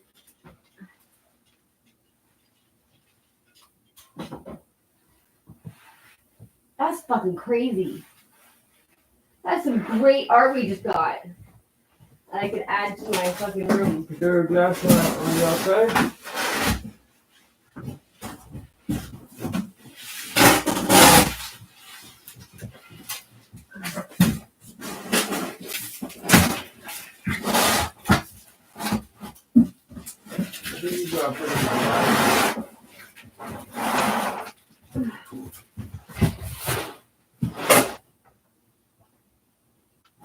Right there.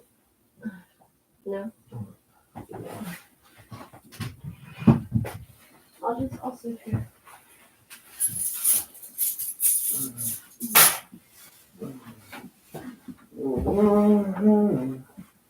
Knocking at the door. Knocking at the door.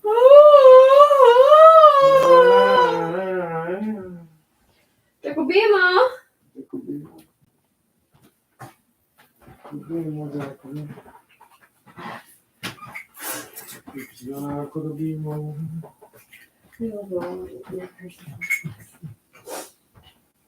Ah. Oh, Jacobima. Oh, Jacobima. Oh, Jacobima. Na na na na na na na na na na na Jacobimo. I have to make some beef. Oh, Jacobimo. Oh, Jacobimo. Oh, Jacobimo. Jacobimo, Jacobimo, Jacobimo. Sorry, Rice Krispies left? Jacobimo will make Rice Krispies. What?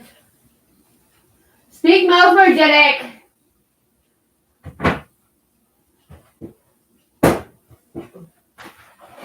What? Okay. Did you eat any of it? No. I did not. What is the attitude? I can be fat? You be fat. Is that what you're saying? You already are fat. Okay. Nice butt.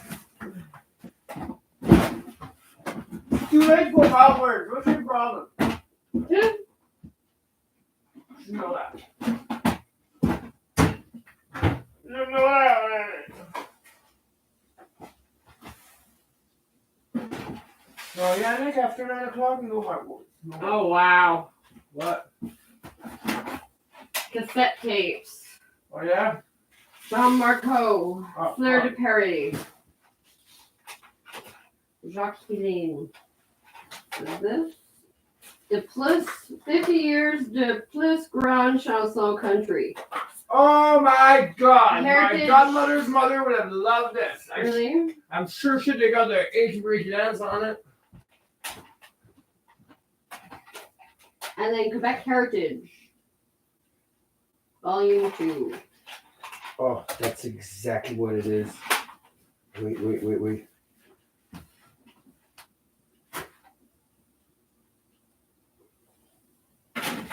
Lâche pas la patate, mon Bob! Lâche pas la patate! Right there.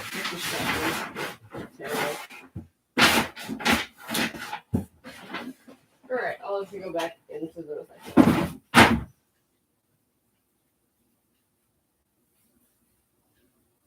I know way too many of these songs.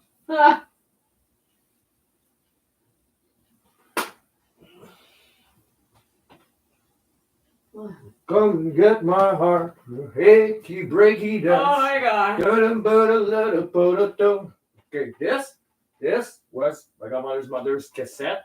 It's the only song she played. Oh no. Okay, we'll put it back in the garbage. That's terrible. Is that not a trauma? I went up north with Katie for a 2-hour car ride to Mont Tremblant, and you lose radio pretty early on. They only had ABBA. The only CD they had in the car was ABBA. What's ABBA? Like that really horrible musical about Greece. Okay. The what do you call it? Dancing Queen. You are the dancing queen. Na, na, na, only 17. You know? Na, na, na, Why's that there? na, na, na. Huh? I don't know. Why's it there, huh? Stop yelling. What is it in my lunchbox? Cause I emptied it. Why? Cause Then what am I gonna do tomorrow with a wallet? gonna bring you to the bathtub. Huh? I gotta bring it to the bathtub! Ah. God damn! Jesus, that was not so hard to explain, was it? What's up with the attitude? Ah! This thing is creepy. Alright, I have to go back to the car. Okay, that's as much energy I have for the fuck around. No more yelling. Are you tired of me nice at it? What? I'm trying to car for something.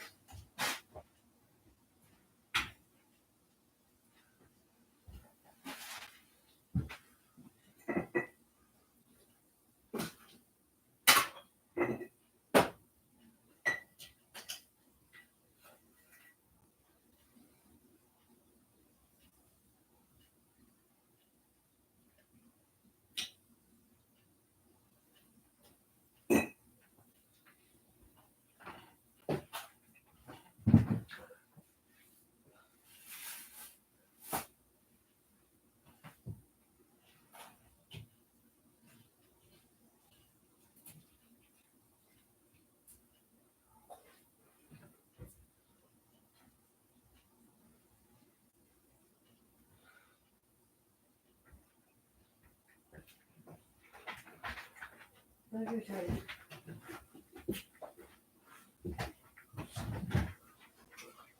Oh gosh, fucking Spice Girl. I've never actually seen this Spice Girl. I heard them all over the place, but Interesting. Try this dog food.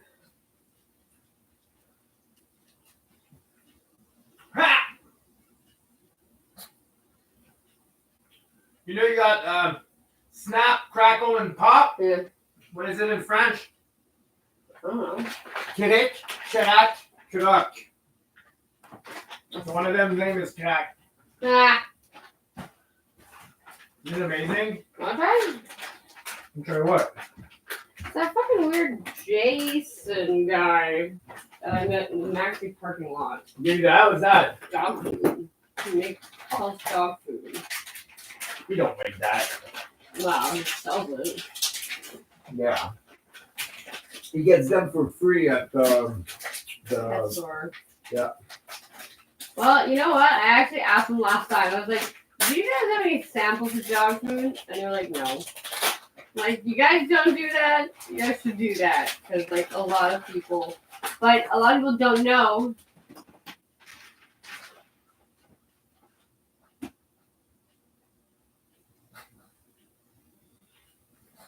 He's like, I don't know what that is, but I don't eat that. Maybe you soften them up with water like puppies.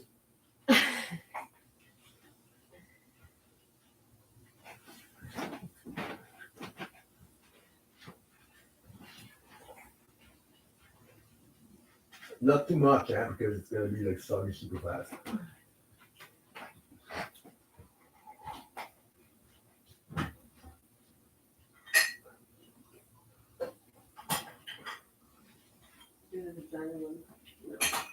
No.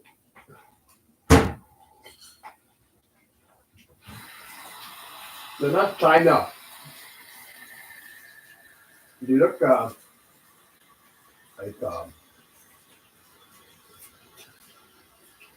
prairie-like.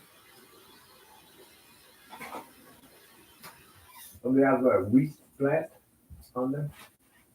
What? They have wheat plant. What does? The little China bowl. Yeah. Which kind of bowl? The white one. Really? Yeah. I thought they're sunflowers. Are they? These are sunflowers. They are. Oh. Oh, actually. I could be wrong. No. You know those things that that looks. Cattail? That looks a lot like a. It's a sunflower. Like a dandelion before it becomes yellow. The white ones? Yeah, it's a sunflower. It's a sunflower. Yeah, but it's a sunflower. Okay. I trust you on that. Very common Beyonce.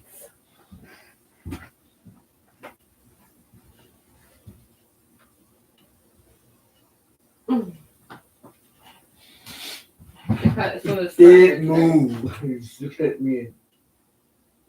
I just have to get that little fucking bit right. But you're a pain. Wolf. You look like a dancer. Like an Irish dancer. Nice. I don't know what Irish dancer. What do you mean? Because my collet? Yes. My collet. My little collet there. My dog is even more confused now. Oh. Put it on the paper. Go check it out. What's that? Green liquid. What is it? There's fish in it. Go check it out. He has 0 interest. Go check it out.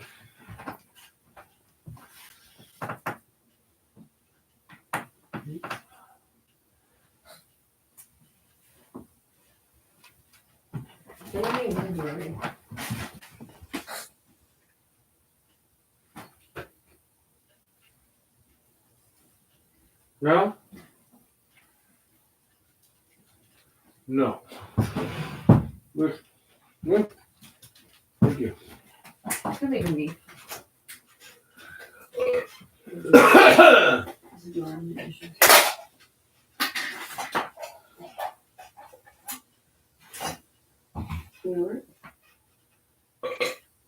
Wait a minute.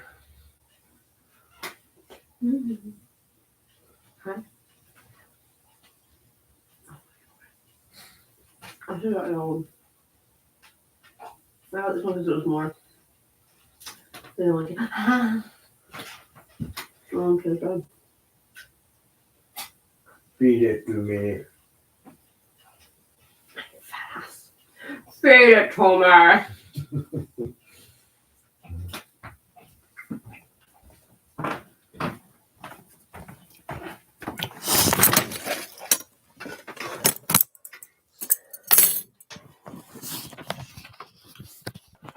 Oh, never need to sit for that.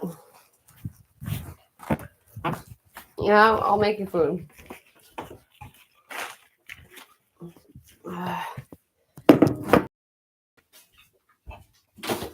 Oh, you bought some yesterday. Yeah, I put it in the freezer. Oh. Cause I'm stupid. Stupid! You're stupid. Cause I'm okay, Nick.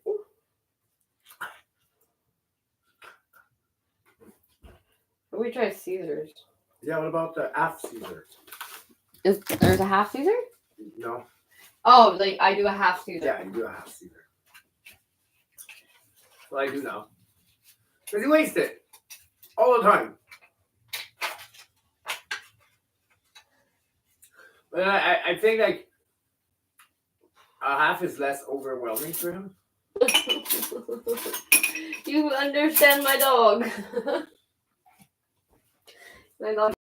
Away from me. Oh my god. Why you're not gonna stop? No, I didn't. Still too close.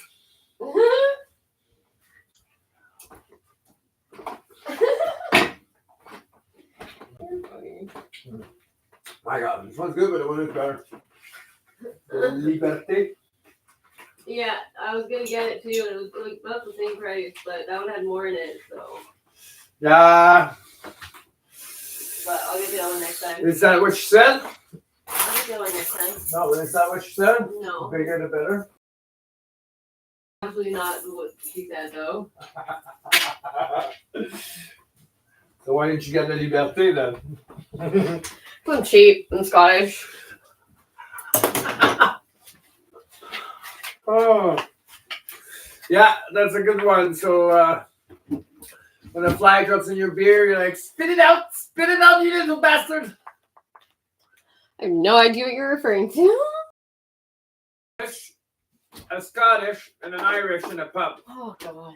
They're all serving. They're all served a stout, a nice, a stout. And then there's miraculously 3 flies that fell in each of those guys' drink. So you got the Englishman's like, oh, gross. Please, mate, pour me another one. You got the Irish guy's like, oh. His thing doesn't say nothing, and you got the Scottish guy, spit it out, you little bastard. Ah, thanks. Yeah, because it's like it's my fucking brew. I got the joke. Spit it out. We are that cheap. Yeah, and alcoholic. Yeah, but we're good alcoholics. We don't fucking like beat the shit out of each other like idiots. No, the Scottish alcoholics are just really bad drivers. We drive into walls. My Uncle Peter, like my grandpa, would not get into a car with him, nor would I, because apparently Uncle Peter was driving back from the airport one day and he like literally was hitting the guardrail and laughing. He's like, ha, good thing there's a guardrail there. Because he drinks and drives. But they all... Guardrail there? Is it a bridge? Well, no, it's just along the side of, I think it's just along the side of the water. And it's just, that's how Uncle Peter drives. He drives and he's like constantly hitting the sides of walls and shit. Because he's just, he drives, he laughs, thinks it's funny. But I know Uncle Peter would speak English, but I don't understand a fucking word he says. Like, I just nod and smile, like, oh yeah, Uncle Peter. Should I know? Chicken? I'm pretty much the only one that understands him. So most people make him on a repeat. That's fine. And I repeat for him, the other people. But most people also don't understand, like, Shakespeare. Yeah. Right, but you understand the Bible. Don't lose my phone. Reading the Bible is like all fucking... Like, I'm like, is that sarcasm? Like, is that... when you read the Bible, you have to put yourself 2,000 years ago first and take it as a storytelling time. Yeah, no, that's exactly... But is it literally? Because I feel like that's not literally. Like, that can't be literally. Otherwise, then why the fuck are you listening to this fucking asshole? Like, I mean, you have to also consider people were dumb. Really dumb. No, but people are dumb now, even. I'm just kind of like, oh, fuck. But like, now we're really intelligent. Like, we're dumb with the intelligence we have. We're so dumb. I think we were intelligent for a certain amount of time, and now we're regressing. Now we're going backwards. You know that there's a certain point in time where we didn't have laws against murder and rape. Yeah. So imagine just back then. I'm gonna go there, boom, rape that person and kill them. Even now, people have fucking multiple wives. I'm like, it's disgusting. Yeah. I'm still so traumatized that you learned that fucking that story in school.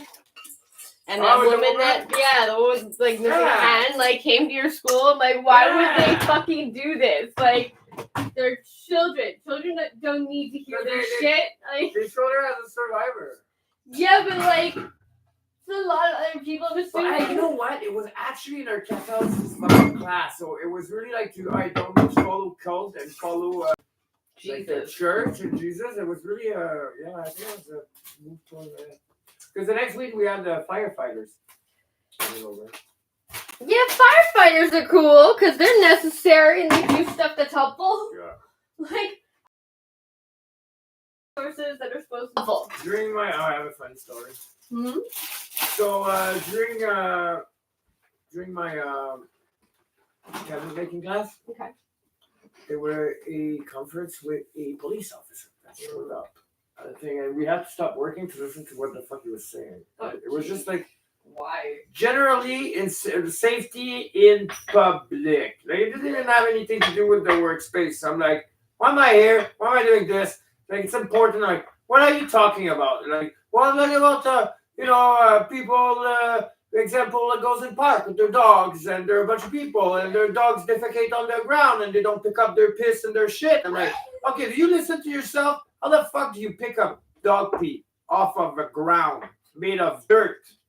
And you're a police officer? And I started fucking whining, and then they let me go back to work.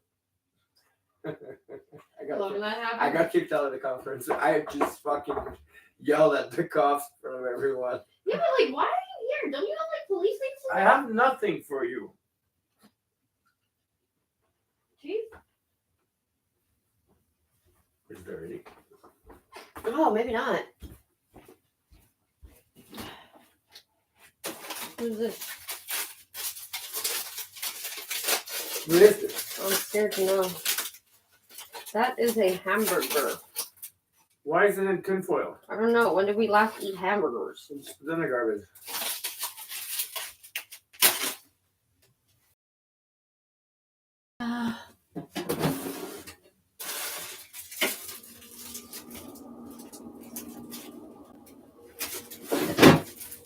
Oh, mister, look at this.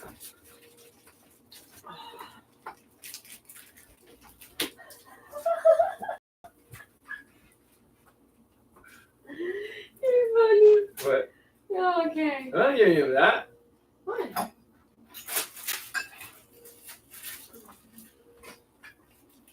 Plum. Look, nu.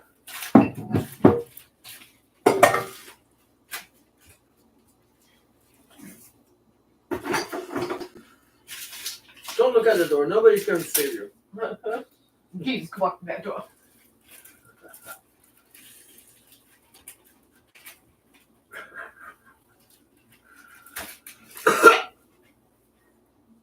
Knocking.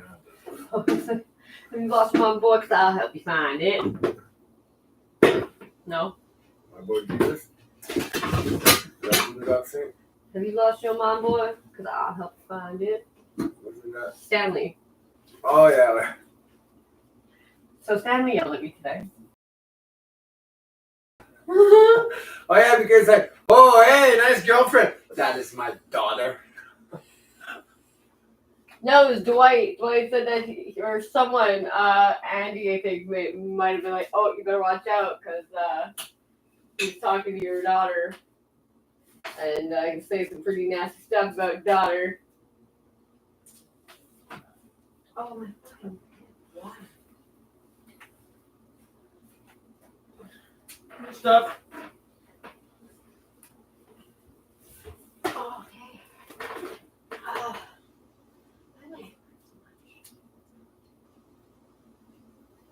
I don't know what you want from me.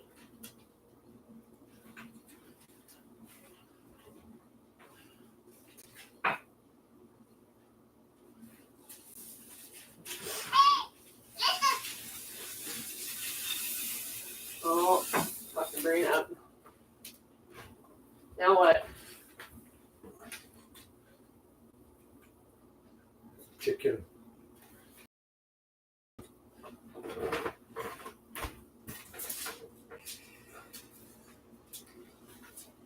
There you go.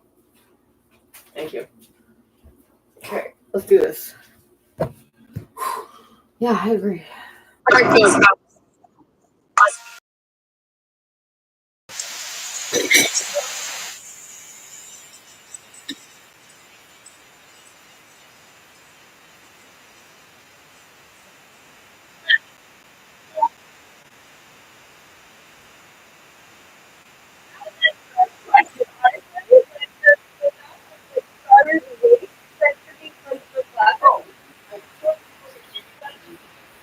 Really? Yeah. Yeah, it's a green one.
Oh.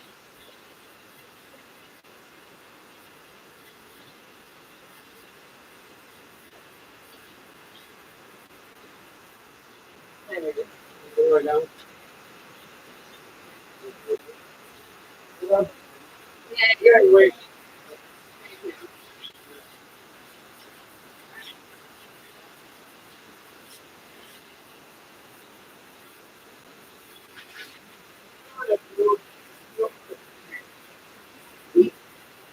so fucking full of shit. He's fucking lying. No, because he's very English just on purpose.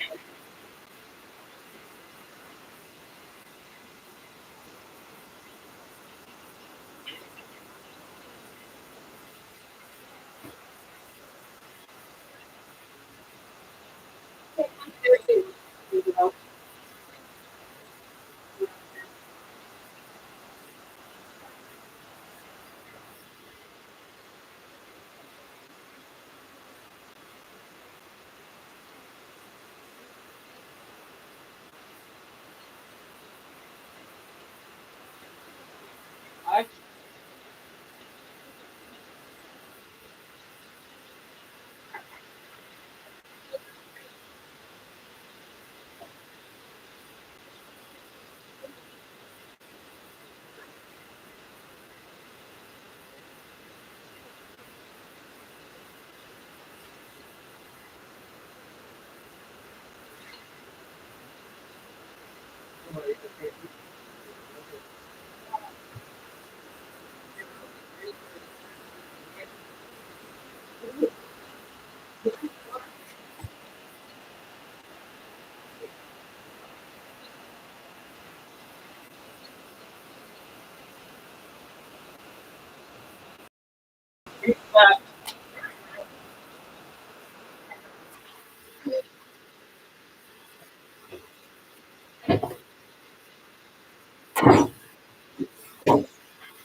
you.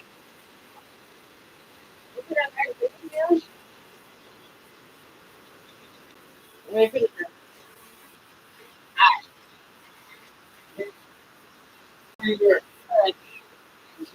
Yeah. Wow.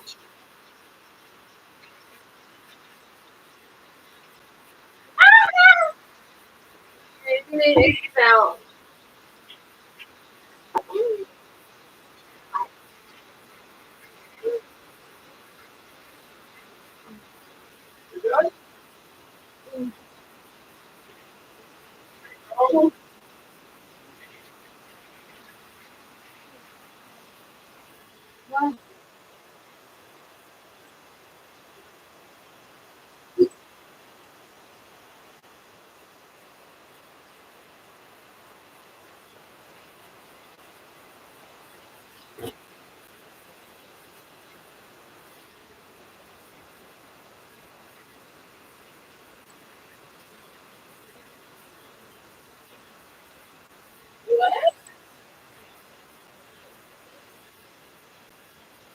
Oh, right.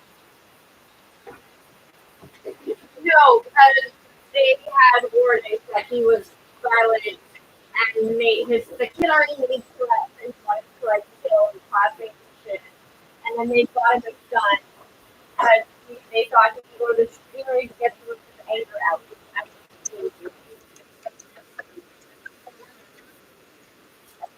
Yeah.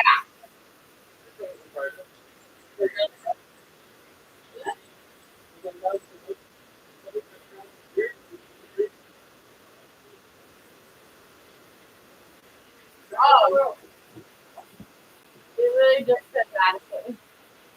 One of the kids who were killed.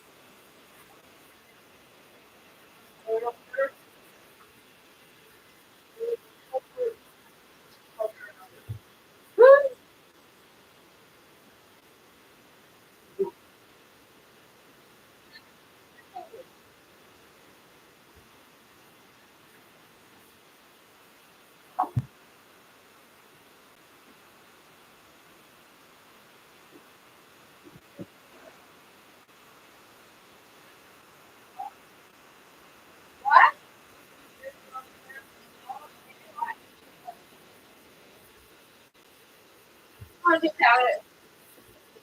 If he wants it, he can have it.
Mine's okay.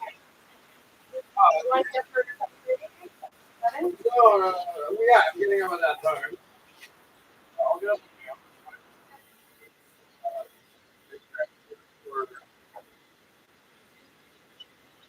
Okay.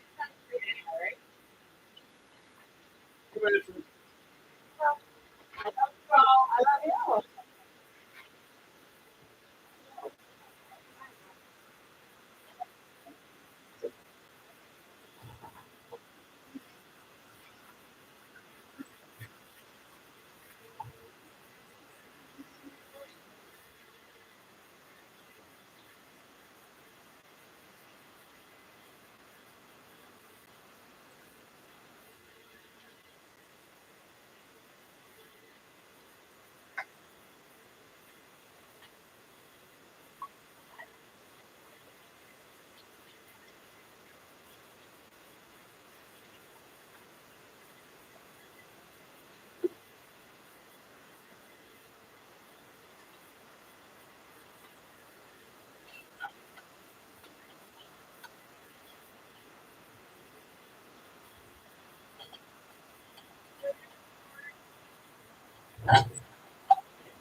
Oh,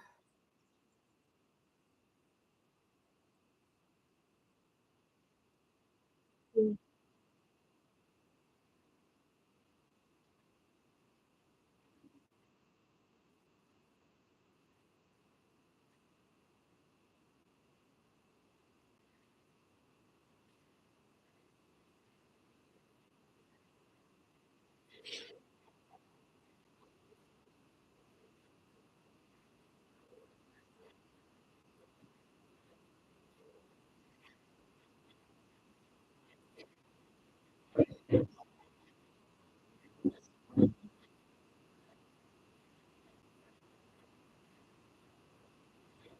Okay.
The way it's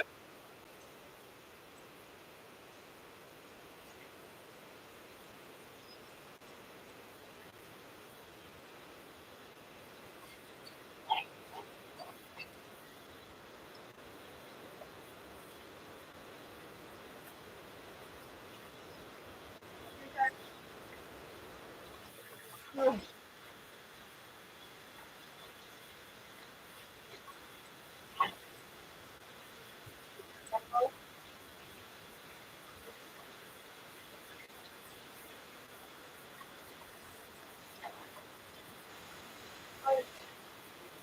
come on.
Okay. Oh wow.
Well,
Oh.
Oh.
God.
Mm-hmm.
All right.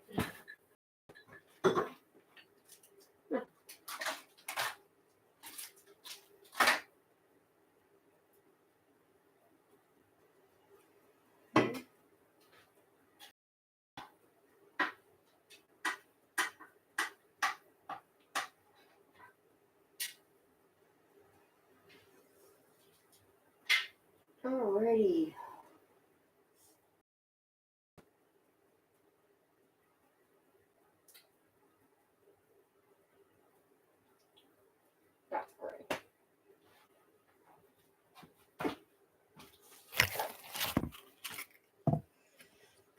Oh,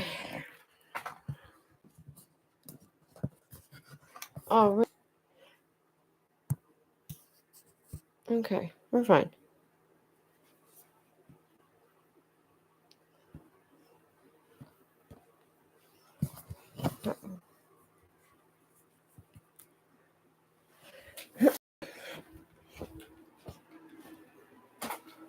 Oh my god. What shit show?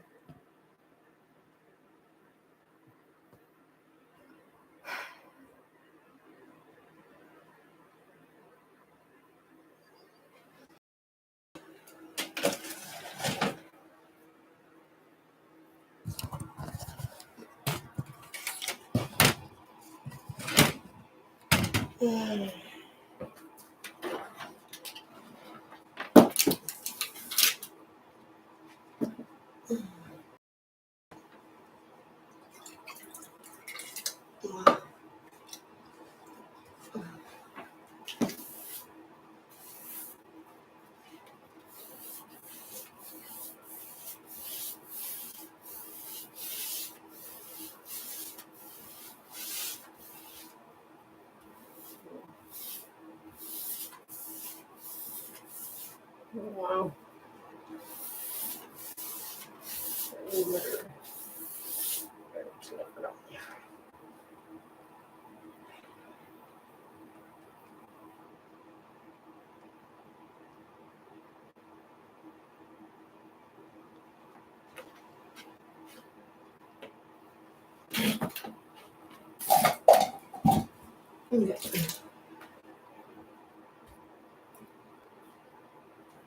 Mm.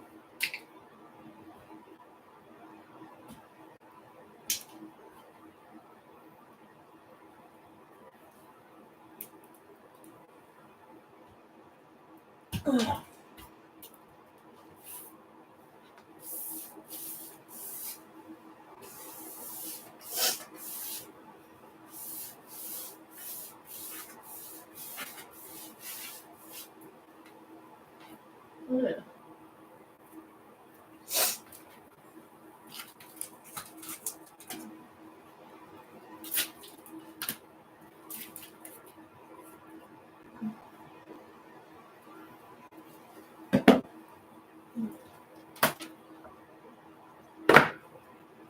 Oh, goody.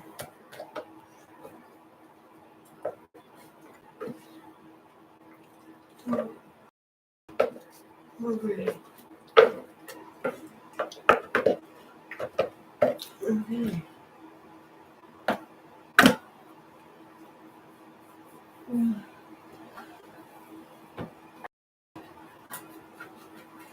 Yeah.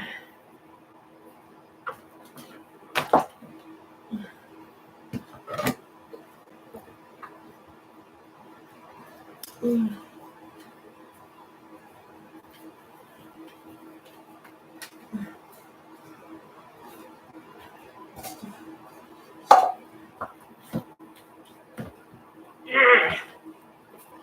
Is there? Yes, there is. There's a giant hole in the bottom.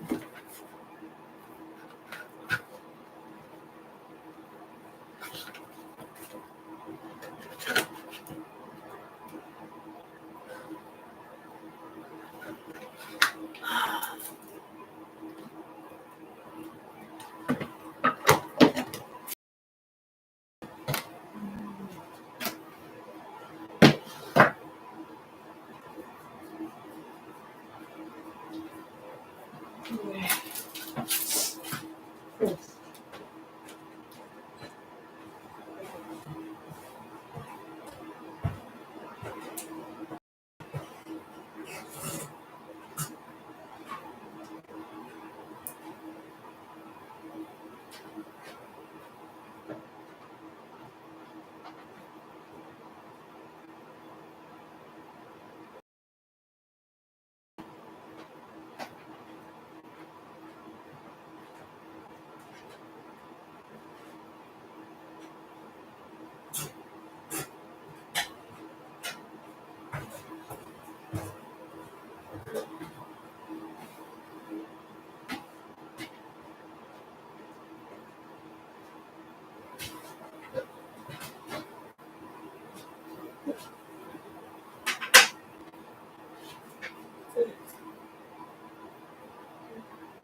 We have like 3 screwdrivers going.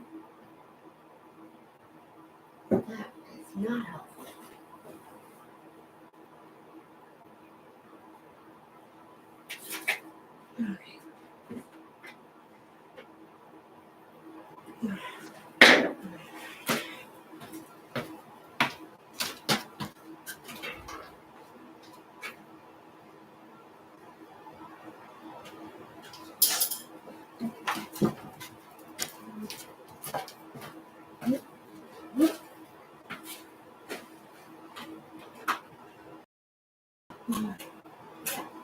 This is amazing.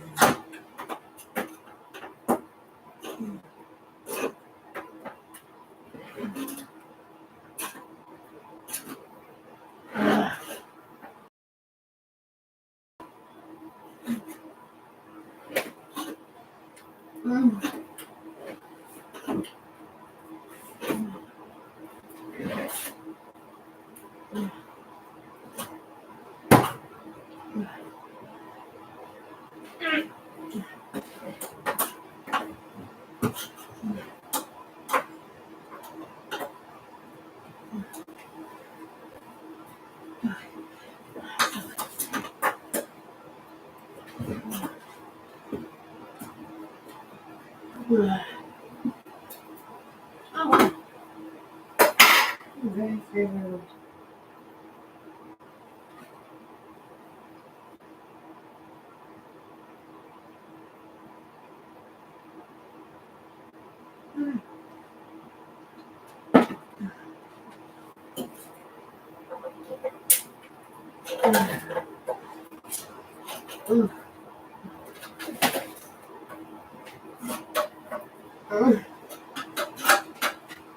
This is such an ugly green.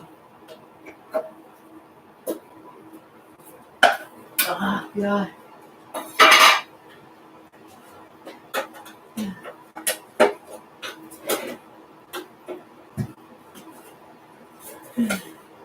That was good, man. Fuck yeah.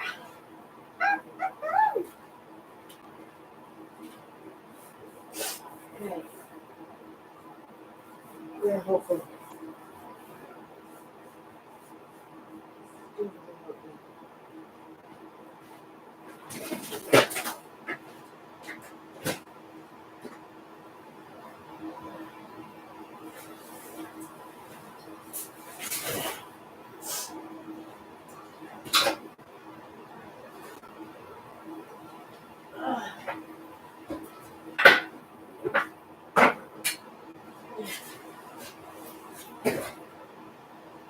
Yeah.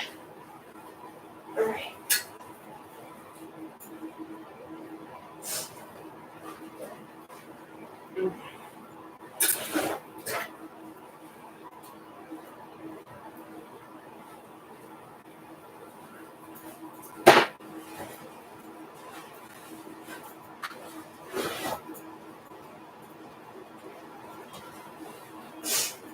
Okay.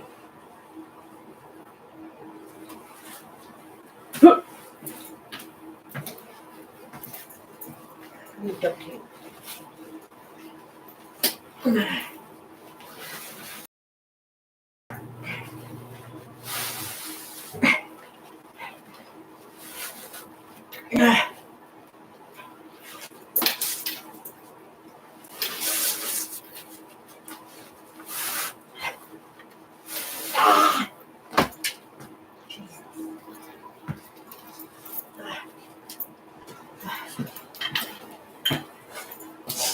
Oh, no.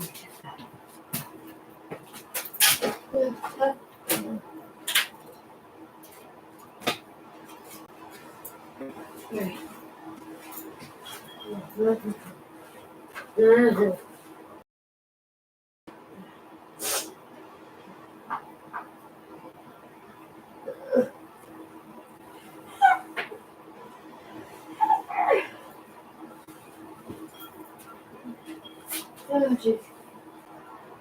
Okay. Oh, she's sick.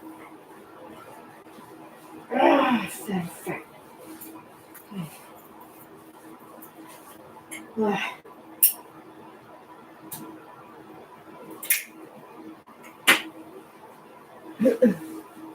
Oh, this is.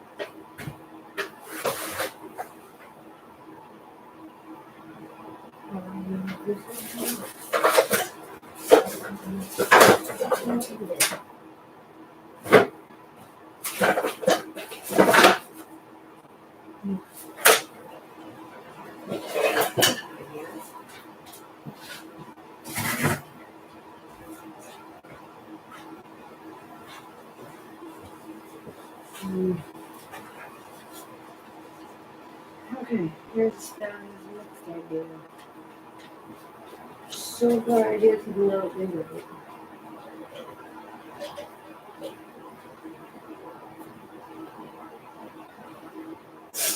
Okay.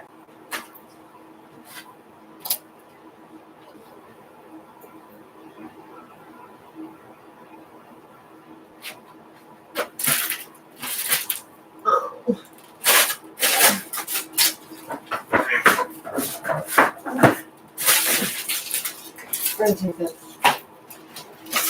I'm gonna put that on this. This won't work.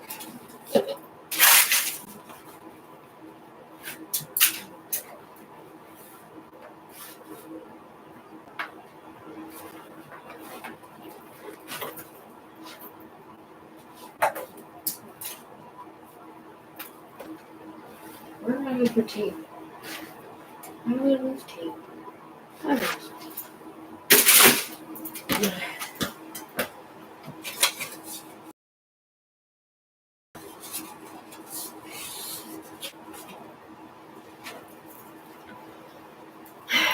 So I realized I'm less of an idiot than I thought. And because the purple that I'm going to realize my purple are that are ugly. And apparently, purple is just a figment of our imagination. Purple is not really a real color. That's what happens when you fucking look up YouTube videos. I'm art major in psychology, like fucking like I don't care. I just don't care. People end up being very wrong. Okay.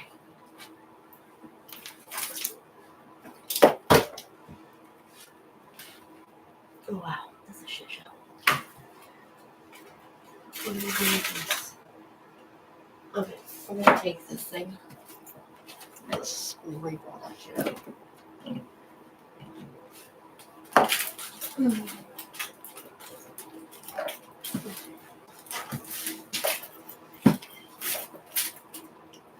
There's a lot of rain in there.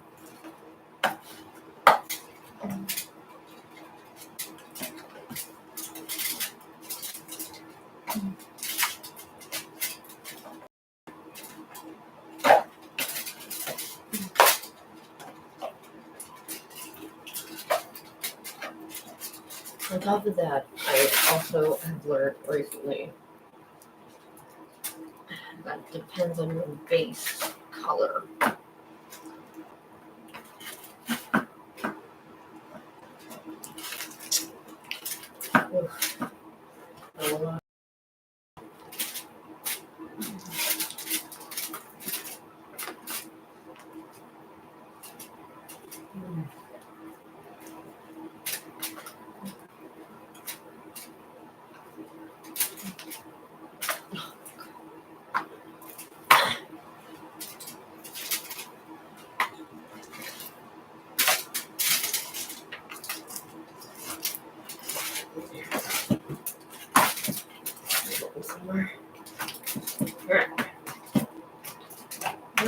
very gray.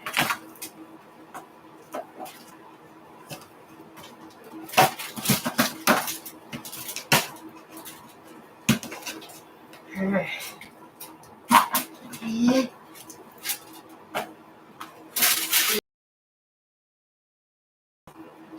I'm not enjoying this. Ew.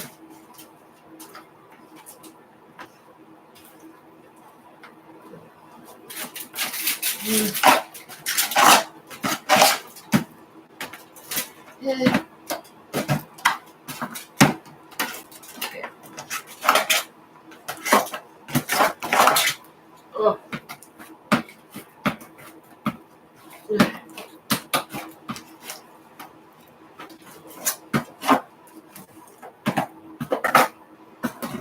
Oh. Why would you want your balls to be gray anyway? I should wash them. Yeah, I'll use it. Okay. Okay.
Oh.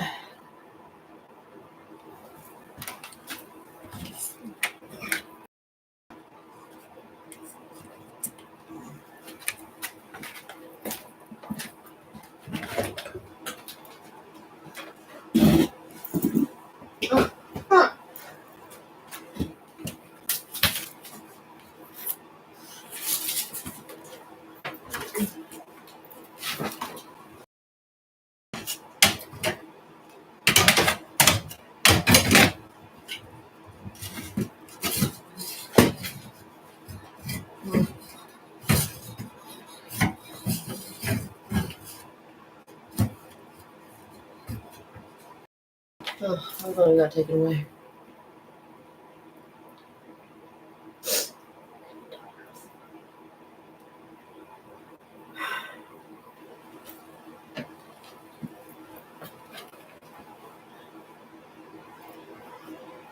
I think I didn't fight them too much.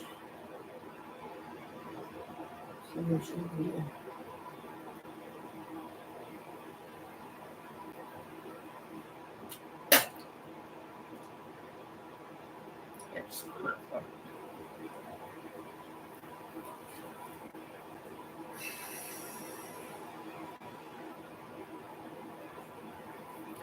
fucking Libby.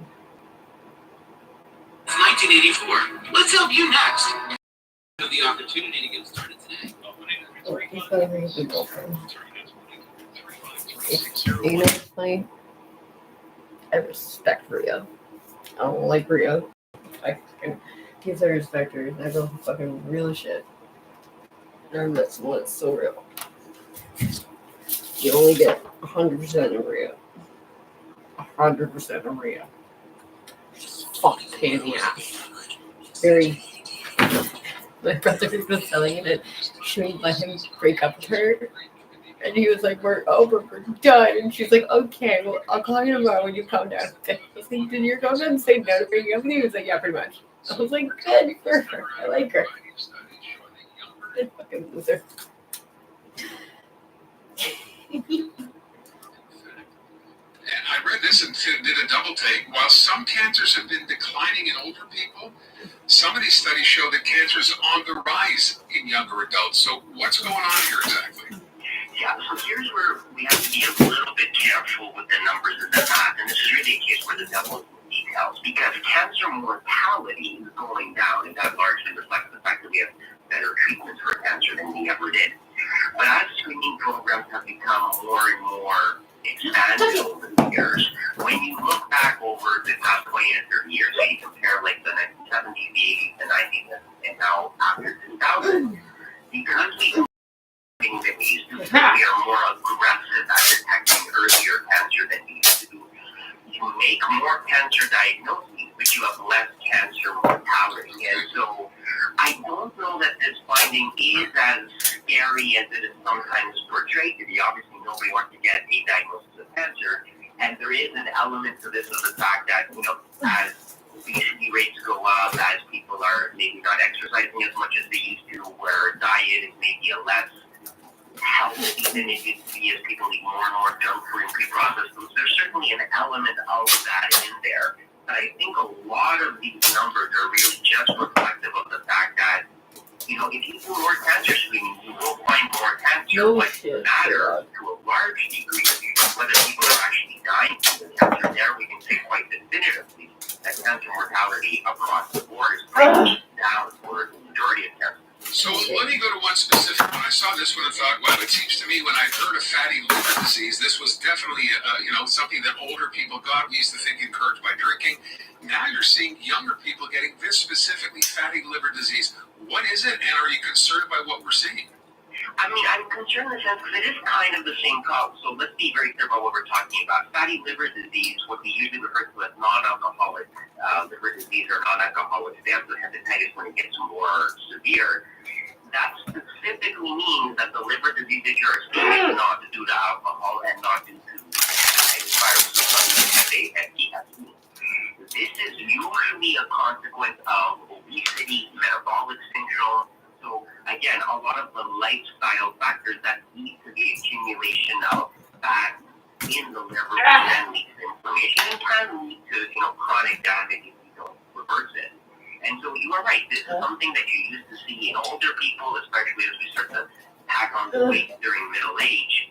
But we're seeing it more in younger people now because we are seeing more childhood obesity than we did a generation ago. And so this condition, which we used to call MASH, for non-alcoholic steatohepatitis, which we now call MASH, for metabolic associated hepatitis, just reflecting the fact that this is often a metabolic consequence. The treatment really does have to be to address risk factors, to address obesity, and try to improve the metabolic profile of the individual, the patient, in this case the child, because this is a reversible condition, especially if you catch it early enough and not allow the obesity to progress into adulthood. Seems like a pretty simple solution, though, to your point, right? If you notice this childhood obesity, which you said is rising, of course, and we know that, for a doctor, for example, for your GP to simply say, look, this is unhealthy, and that argument will be made, well, is it really unhealthy? What, change nutrition, go to the gym, work out, do something, do exercise, that's the solution here to this? Largely, yes. Now, if a child actually is showing signs of diabetes or early diabetes, you probably want to treat that as well. But it's really about reversing the metabolic disease, and that is going to take care of it. We do this every so often, right? Somebody goes for an ultrasound for some other reason, usually an older individual, but sometimes a younger one too, and you get the report back that they're, mild fatty liver. And of course, now that people get scared, the office in a panic. And I think it's important to it's a condition that needs to be addressed, but it's not something that is an emergency either. It's really sort of an indication that the scales are starting to tip against you, and it's time to sort of rearrange aspects of your life to get healthier. And so, the question you asked at the beginning, are you worried about this? I mean, I'm worried about this in the sense that it is definitely an indication that somebody's lifestyle is not as good as it should be, and that changes need to be made. If that's the case, when you go for your annual checkup, right, if you're a parent taking your child in there, is that typically the kind of thing that your GP would be looking at or trying to diagnose, or even to see if it's an issue? Well, certainly if your child is struggling with obesity and starting to show problems, that's something that should at least be considered. I mean, the usual way this workup happens is as part of a general lab work. You see somebody's liver enzymes being elevated. Okay. And then you be like, oh, okay, let's look into this. And then usually you can piece together what's going on. Sometimes it's found incidentally, and somebody goes for an ultrasound for some other reasons, and the radiologist will incidentally report, by the way, there was some fatty infiltration of the liver.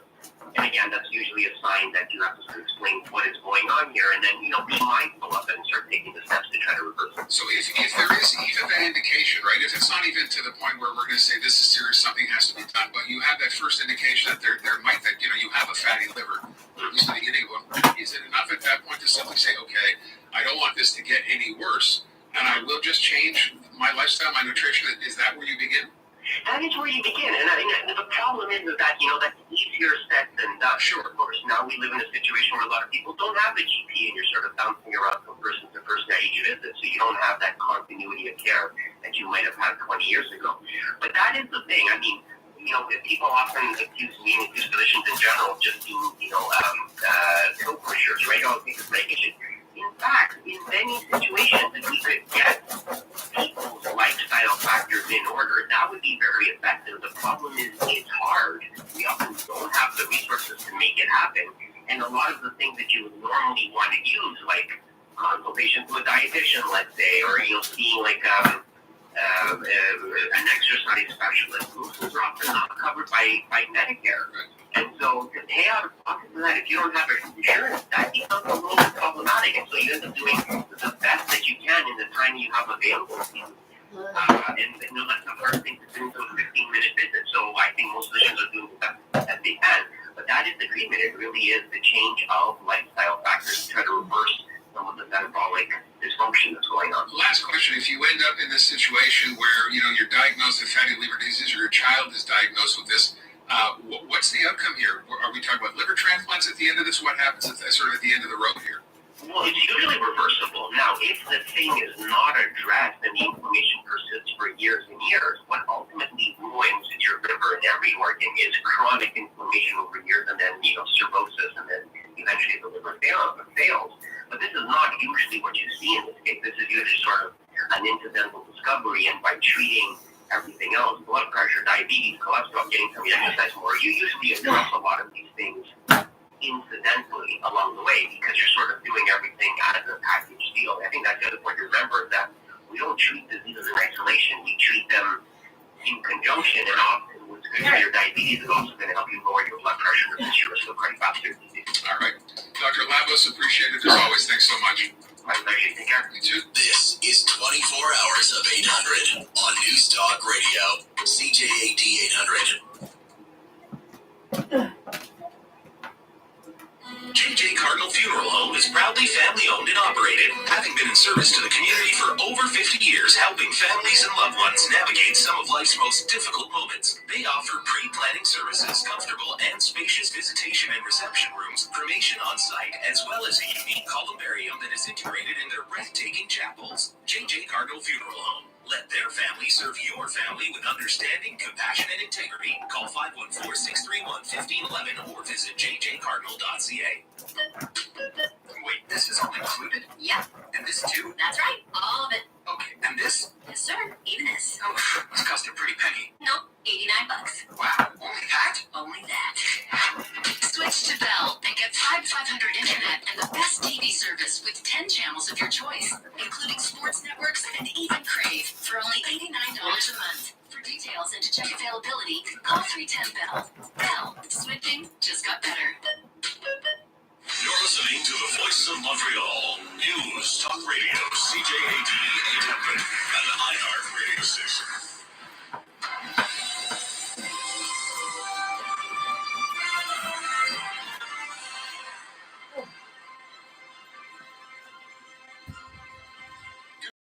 Welcome, James Foster with your CTV News update. Hope you enjoyed the sunshine yesterday. We don't have much of it for the foreseeable future, just clouds and rain for the rest of the week. It is 10 degrees right now downtown. Your weather details are in moments. Here's what is making news.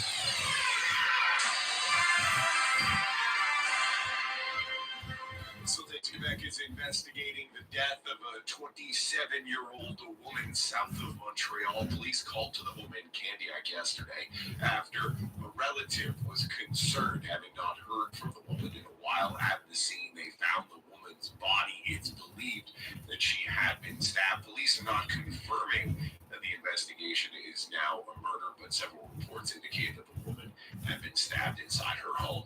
A large industrial sector sandwiched between Griffintown and Point St. Charles could soon look a lot different. Canada Lands Company has plans to develop a portion of the sector that they call the Wellington Basin. CTV's Matt Rillo has the details. The vision is to turn these old industrial sites into housing. They want 2,800 new homes built with 1,000 units dedicated to affordable and social housing. It's a consensus plan that, delivers on one of the main priorities that Canada needs right now. The Wellington Basin project would also include an urban beach, 3 new parks, and a sector dedicated for artists. These silos are existing. They're from a closed mill called P&A. So those silos are going to be kept, turned into a hotel with retail on the ground floor. This plan will need approval from the city, who already had vision for that part of town. This is a public land managed by the Government of Canada. So, of course, we have high expectation in terms of housing, but it's also in terms of mixity, in terms of access to the water. Housing advocates are glad to see more homes being built, but there's concern about what an affordable unit will cost. The definition of affordable housing and social housing can be somewhat vague, and we really don't know if these new units are going to meet the needs of Montrealers who need affordable housing. Now, Canada Lands Company still has to decontaminate the land and then sell individual lots to developers. The plan could take 10 to 15 years to complete.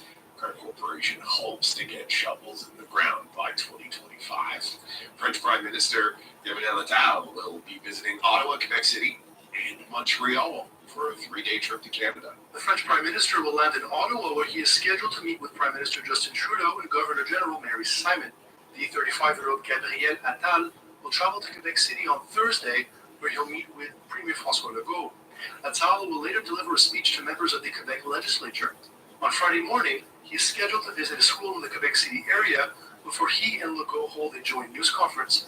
Later in the day, Attal will deliver a speech to an economic gathering with the Chamber of Commerce of Metropolitan Montreal.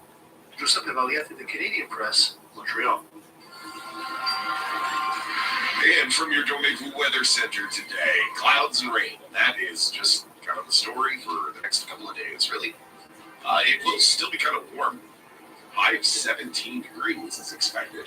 And, I mean, if you're a fan of clouds and rain at a high of 17, good news. That's Thursday's forecast as well. So, today just clouds, rain, high of 17. Thursday, clouds, rain, high of 17. Friday, Clouds, rain, and high of 60. Sorry. Not a trio here, but Saturday, clouds, rain, and a high of just 8 degrees. So getting a little bit cooler by Saturday. Sunday's going to start the day with some cloud, maybe a bit of rain in the morning, but eventually it should be clearing out and we start to see some sunshine again. Who knows, though? It's a weather forecast. It's 10 degrees downtown. Your next update is at 2. The Vashi Capello Show keeps you informed. We don't think that the carbon tax is the right instrument at this time. Hard-hitting interviews. What do you think the government should be doing to convince Canadians? Entertaining analysis and lively debate. We have been clear with Canadians. The benefit on this show of getting so many people to call in. Plus breaking news as it comes into our newsroom. They are not convinced of that. The Vashi Capello Show, today at noon. On News Talk Radio, CJAD 800. Vacuum not working? Missing pieces? Does it smell bad? Bring it to the pros at VacuPro. They'll get it tuned up, sanitized, and working like new again. For everything vacuum, go to the pros at VacuPro in Plaza Point Clare or vacupro.ca. Volunteer this Passover at Matta and turn your compassion into action. Help create warmth and unity for a beautiful Seder on April 22nd and 23rd. Support our mission to offer food and support with dignity, bringing joy and unity into our community. We'll stand in solidarity with Israel and partake in the Passover Seder, a deep dive into our cherished traditions and history. To volunteer, sign up now at mattacenter.com. That's MADACENTER.com. Together, let's relive the freedom that binds us all this Passover. There are all kinds of reasons a couple might be having trouble with intimacy. Men, especially, often feel like they're not up to the task of talking about it, that is. But that's the most important part. Talk about it with your partner and then book a consultation at ElmaSexualWellness.com. Help is available, always with respect and discretion, in the Cary Square and on Boulevard St. Joseph in Gatineau. Take a break from your usual online activity and visit ElmaSexualWellness.com. Want an education that leads to an exciting career? The Laurier McDonald Career Center is where you need to be. Discover the latest technologies using advanced equipment. Learn from highly qualified, industry-experienced teachers. Get knowledge and skills that unlock great job opportunities. Study during the day or at night. Tuition is free, and all programs are approved by the Quebec Ministry of Education. Train for the job you want. Register now at the Laurier McDonald Career Center. This program is for entertainment purposes only. The opinions expressed do not necessarily reflect the views of CJAD 800 or Bell Media.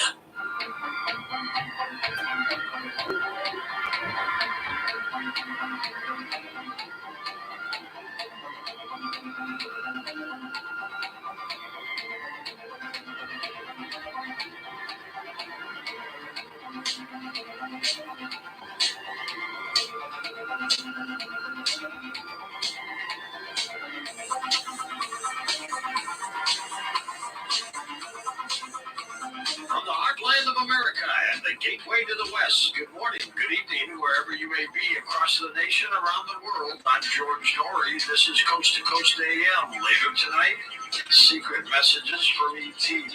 Here's what's happening. The United States will sell Ukraine up to $138 billion worth of equipment to maintain and upgrade its hot air defense systems to help defend against Russian drones and cruise missile attacks. The U.S. began shipping the Hawk interceptor missiles to Ukraine back in 2022 as an upgrade to the shoulder-launched Stinger air defense missile systems, smaller, shorter-range system.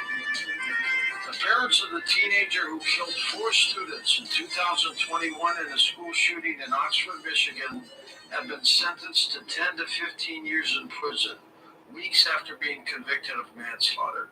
James and Jennifer Crumbley, who each had faced up to 15 years in prison, have already been in prison for more than 2 years since their arrest in the Detroit warehouse days after the shooting. Though they were tried separately, their sentencing took place together in an Oakland County courtroom. They are the first parents to be held criminally responsible for a mass school shooting committed by their child as the nation continues to grapple with the scourge of gunfire on campus and mass shootings. Dr. John Curtis, online columnist.com, with us here.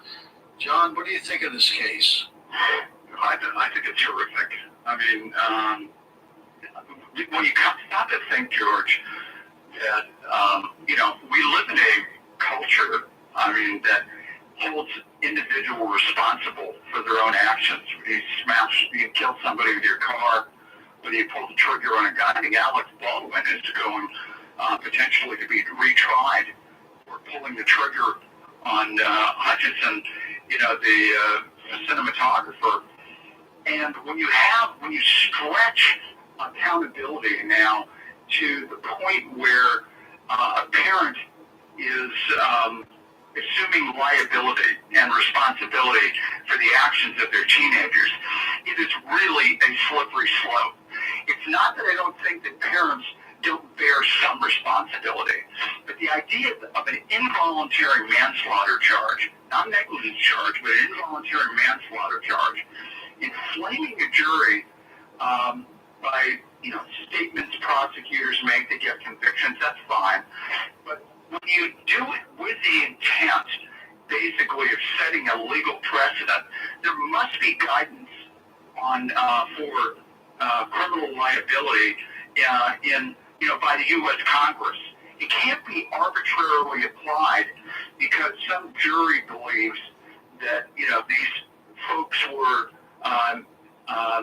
engaged in involuntary manslaughter because their sick child, their disturbed child, used a firearm that they bought him, which was obviously ill-advised. But school personnel also there, including the school counselor, said he was safe to go back to school, that there was nothing in his profile that indicated that he was a danger to himself or somebody else. So it is indeed a slippery slope when it comes to anybody predicting violent behavior, and I'm talking about experts in violence in the mental health field, in law enforcement. They can't predict it.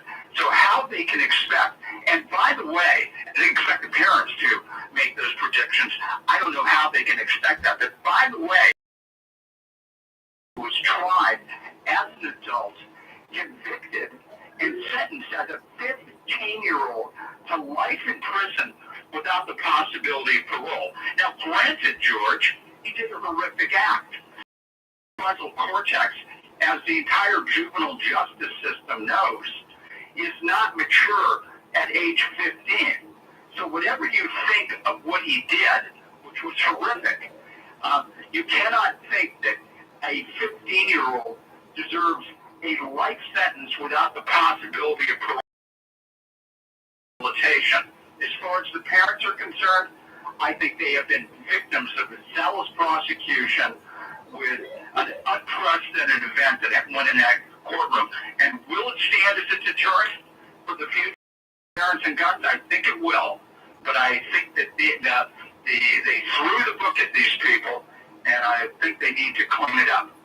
Interesting take on that, John. But as far as the kid, he did kill 4 students. I don't think he should be eligible for parole ever.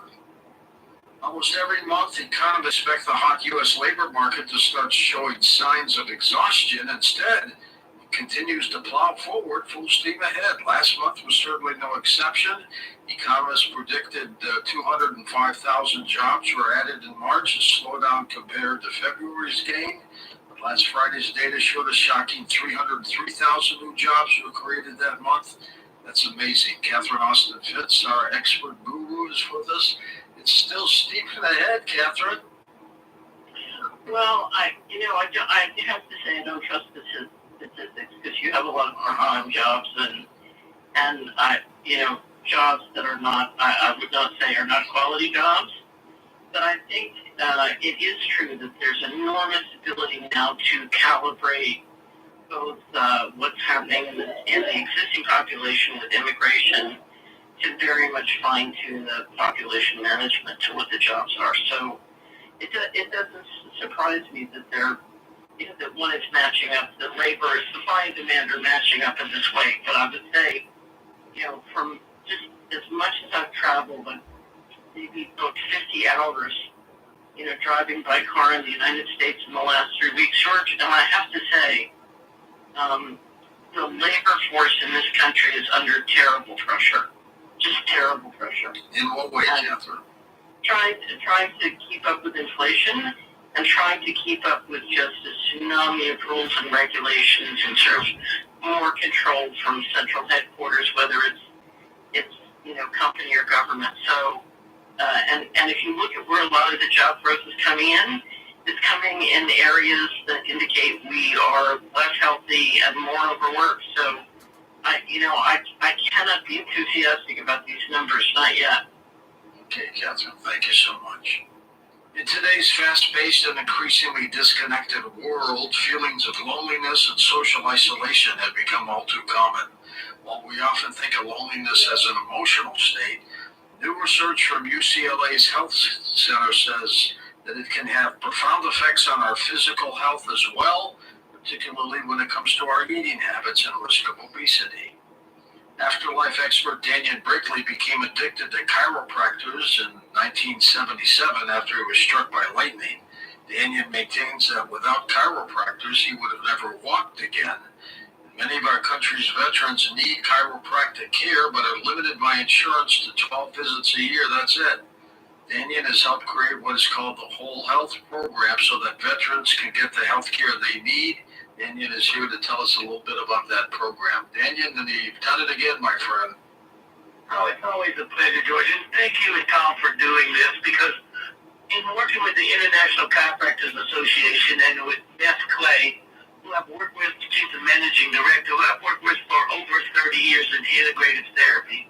When I look at as hard as we fought to get chiropractor into the VA, and we fought hard for 20 years, now what they say they're doing is not what they're doing. And talking to the guys who need chiropractic service and talking to the system that takes them sometimes 6 weeks to 9 months to get the appointment, instead of allowing them to go to chiropractors who can decide what the therapy is, how often they should come, and to limit it to 9, and depending on the condition of the person. There's a lot of veterans who are truck drivers, a lot of veterans who are listening to this show who are working night shifts. It becomes imperative in an election year that we make our voices heard. When I look at it, Georgia, I think another one of my problems is they talk about the community-based outreach programs that the VA is using. That means that they can go see a veteran, a veteran can go see a chiropractor, but then I follow up to see if that chiropractor is getting paid. Remember, the VA is a discretionary funding. It's not funded like the Department of Defense or Department of Education every year. It's discretionary about whether to be funded or not.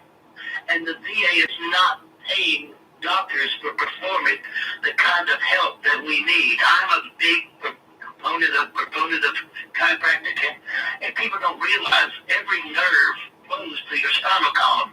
And the kind of pain that lower back pain brings about, I've seen guys now who, instead of just getting adjustments and taking care of themselves, they turn into alcohol, self-medication, buying drugs off the street to help mitigate that pain.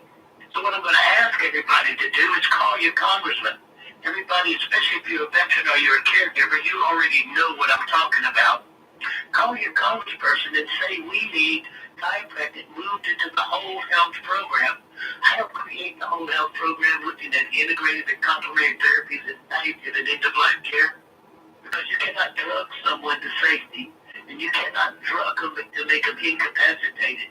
You have to find ways to integrate. And with the whole health program, we have yoga, Tai Chi, aromatherapy. Think about these kinds of therapy modalities, especially at the end of life. So please, everybody, if you're a veteran and you're a caregiver, then call your congressman and say, let's get chiropractic moved into the whole health program, and let the chiropractor decide the therapeutic modalities that they use. Glad to help you, Daniel, and hope it all works out real well. I'll see you in June at the Contact in the Desert in Indian Wells, California, so you take care. In a moment, Dr. Christopher Kerr joins us. His work, Death is But a Dream,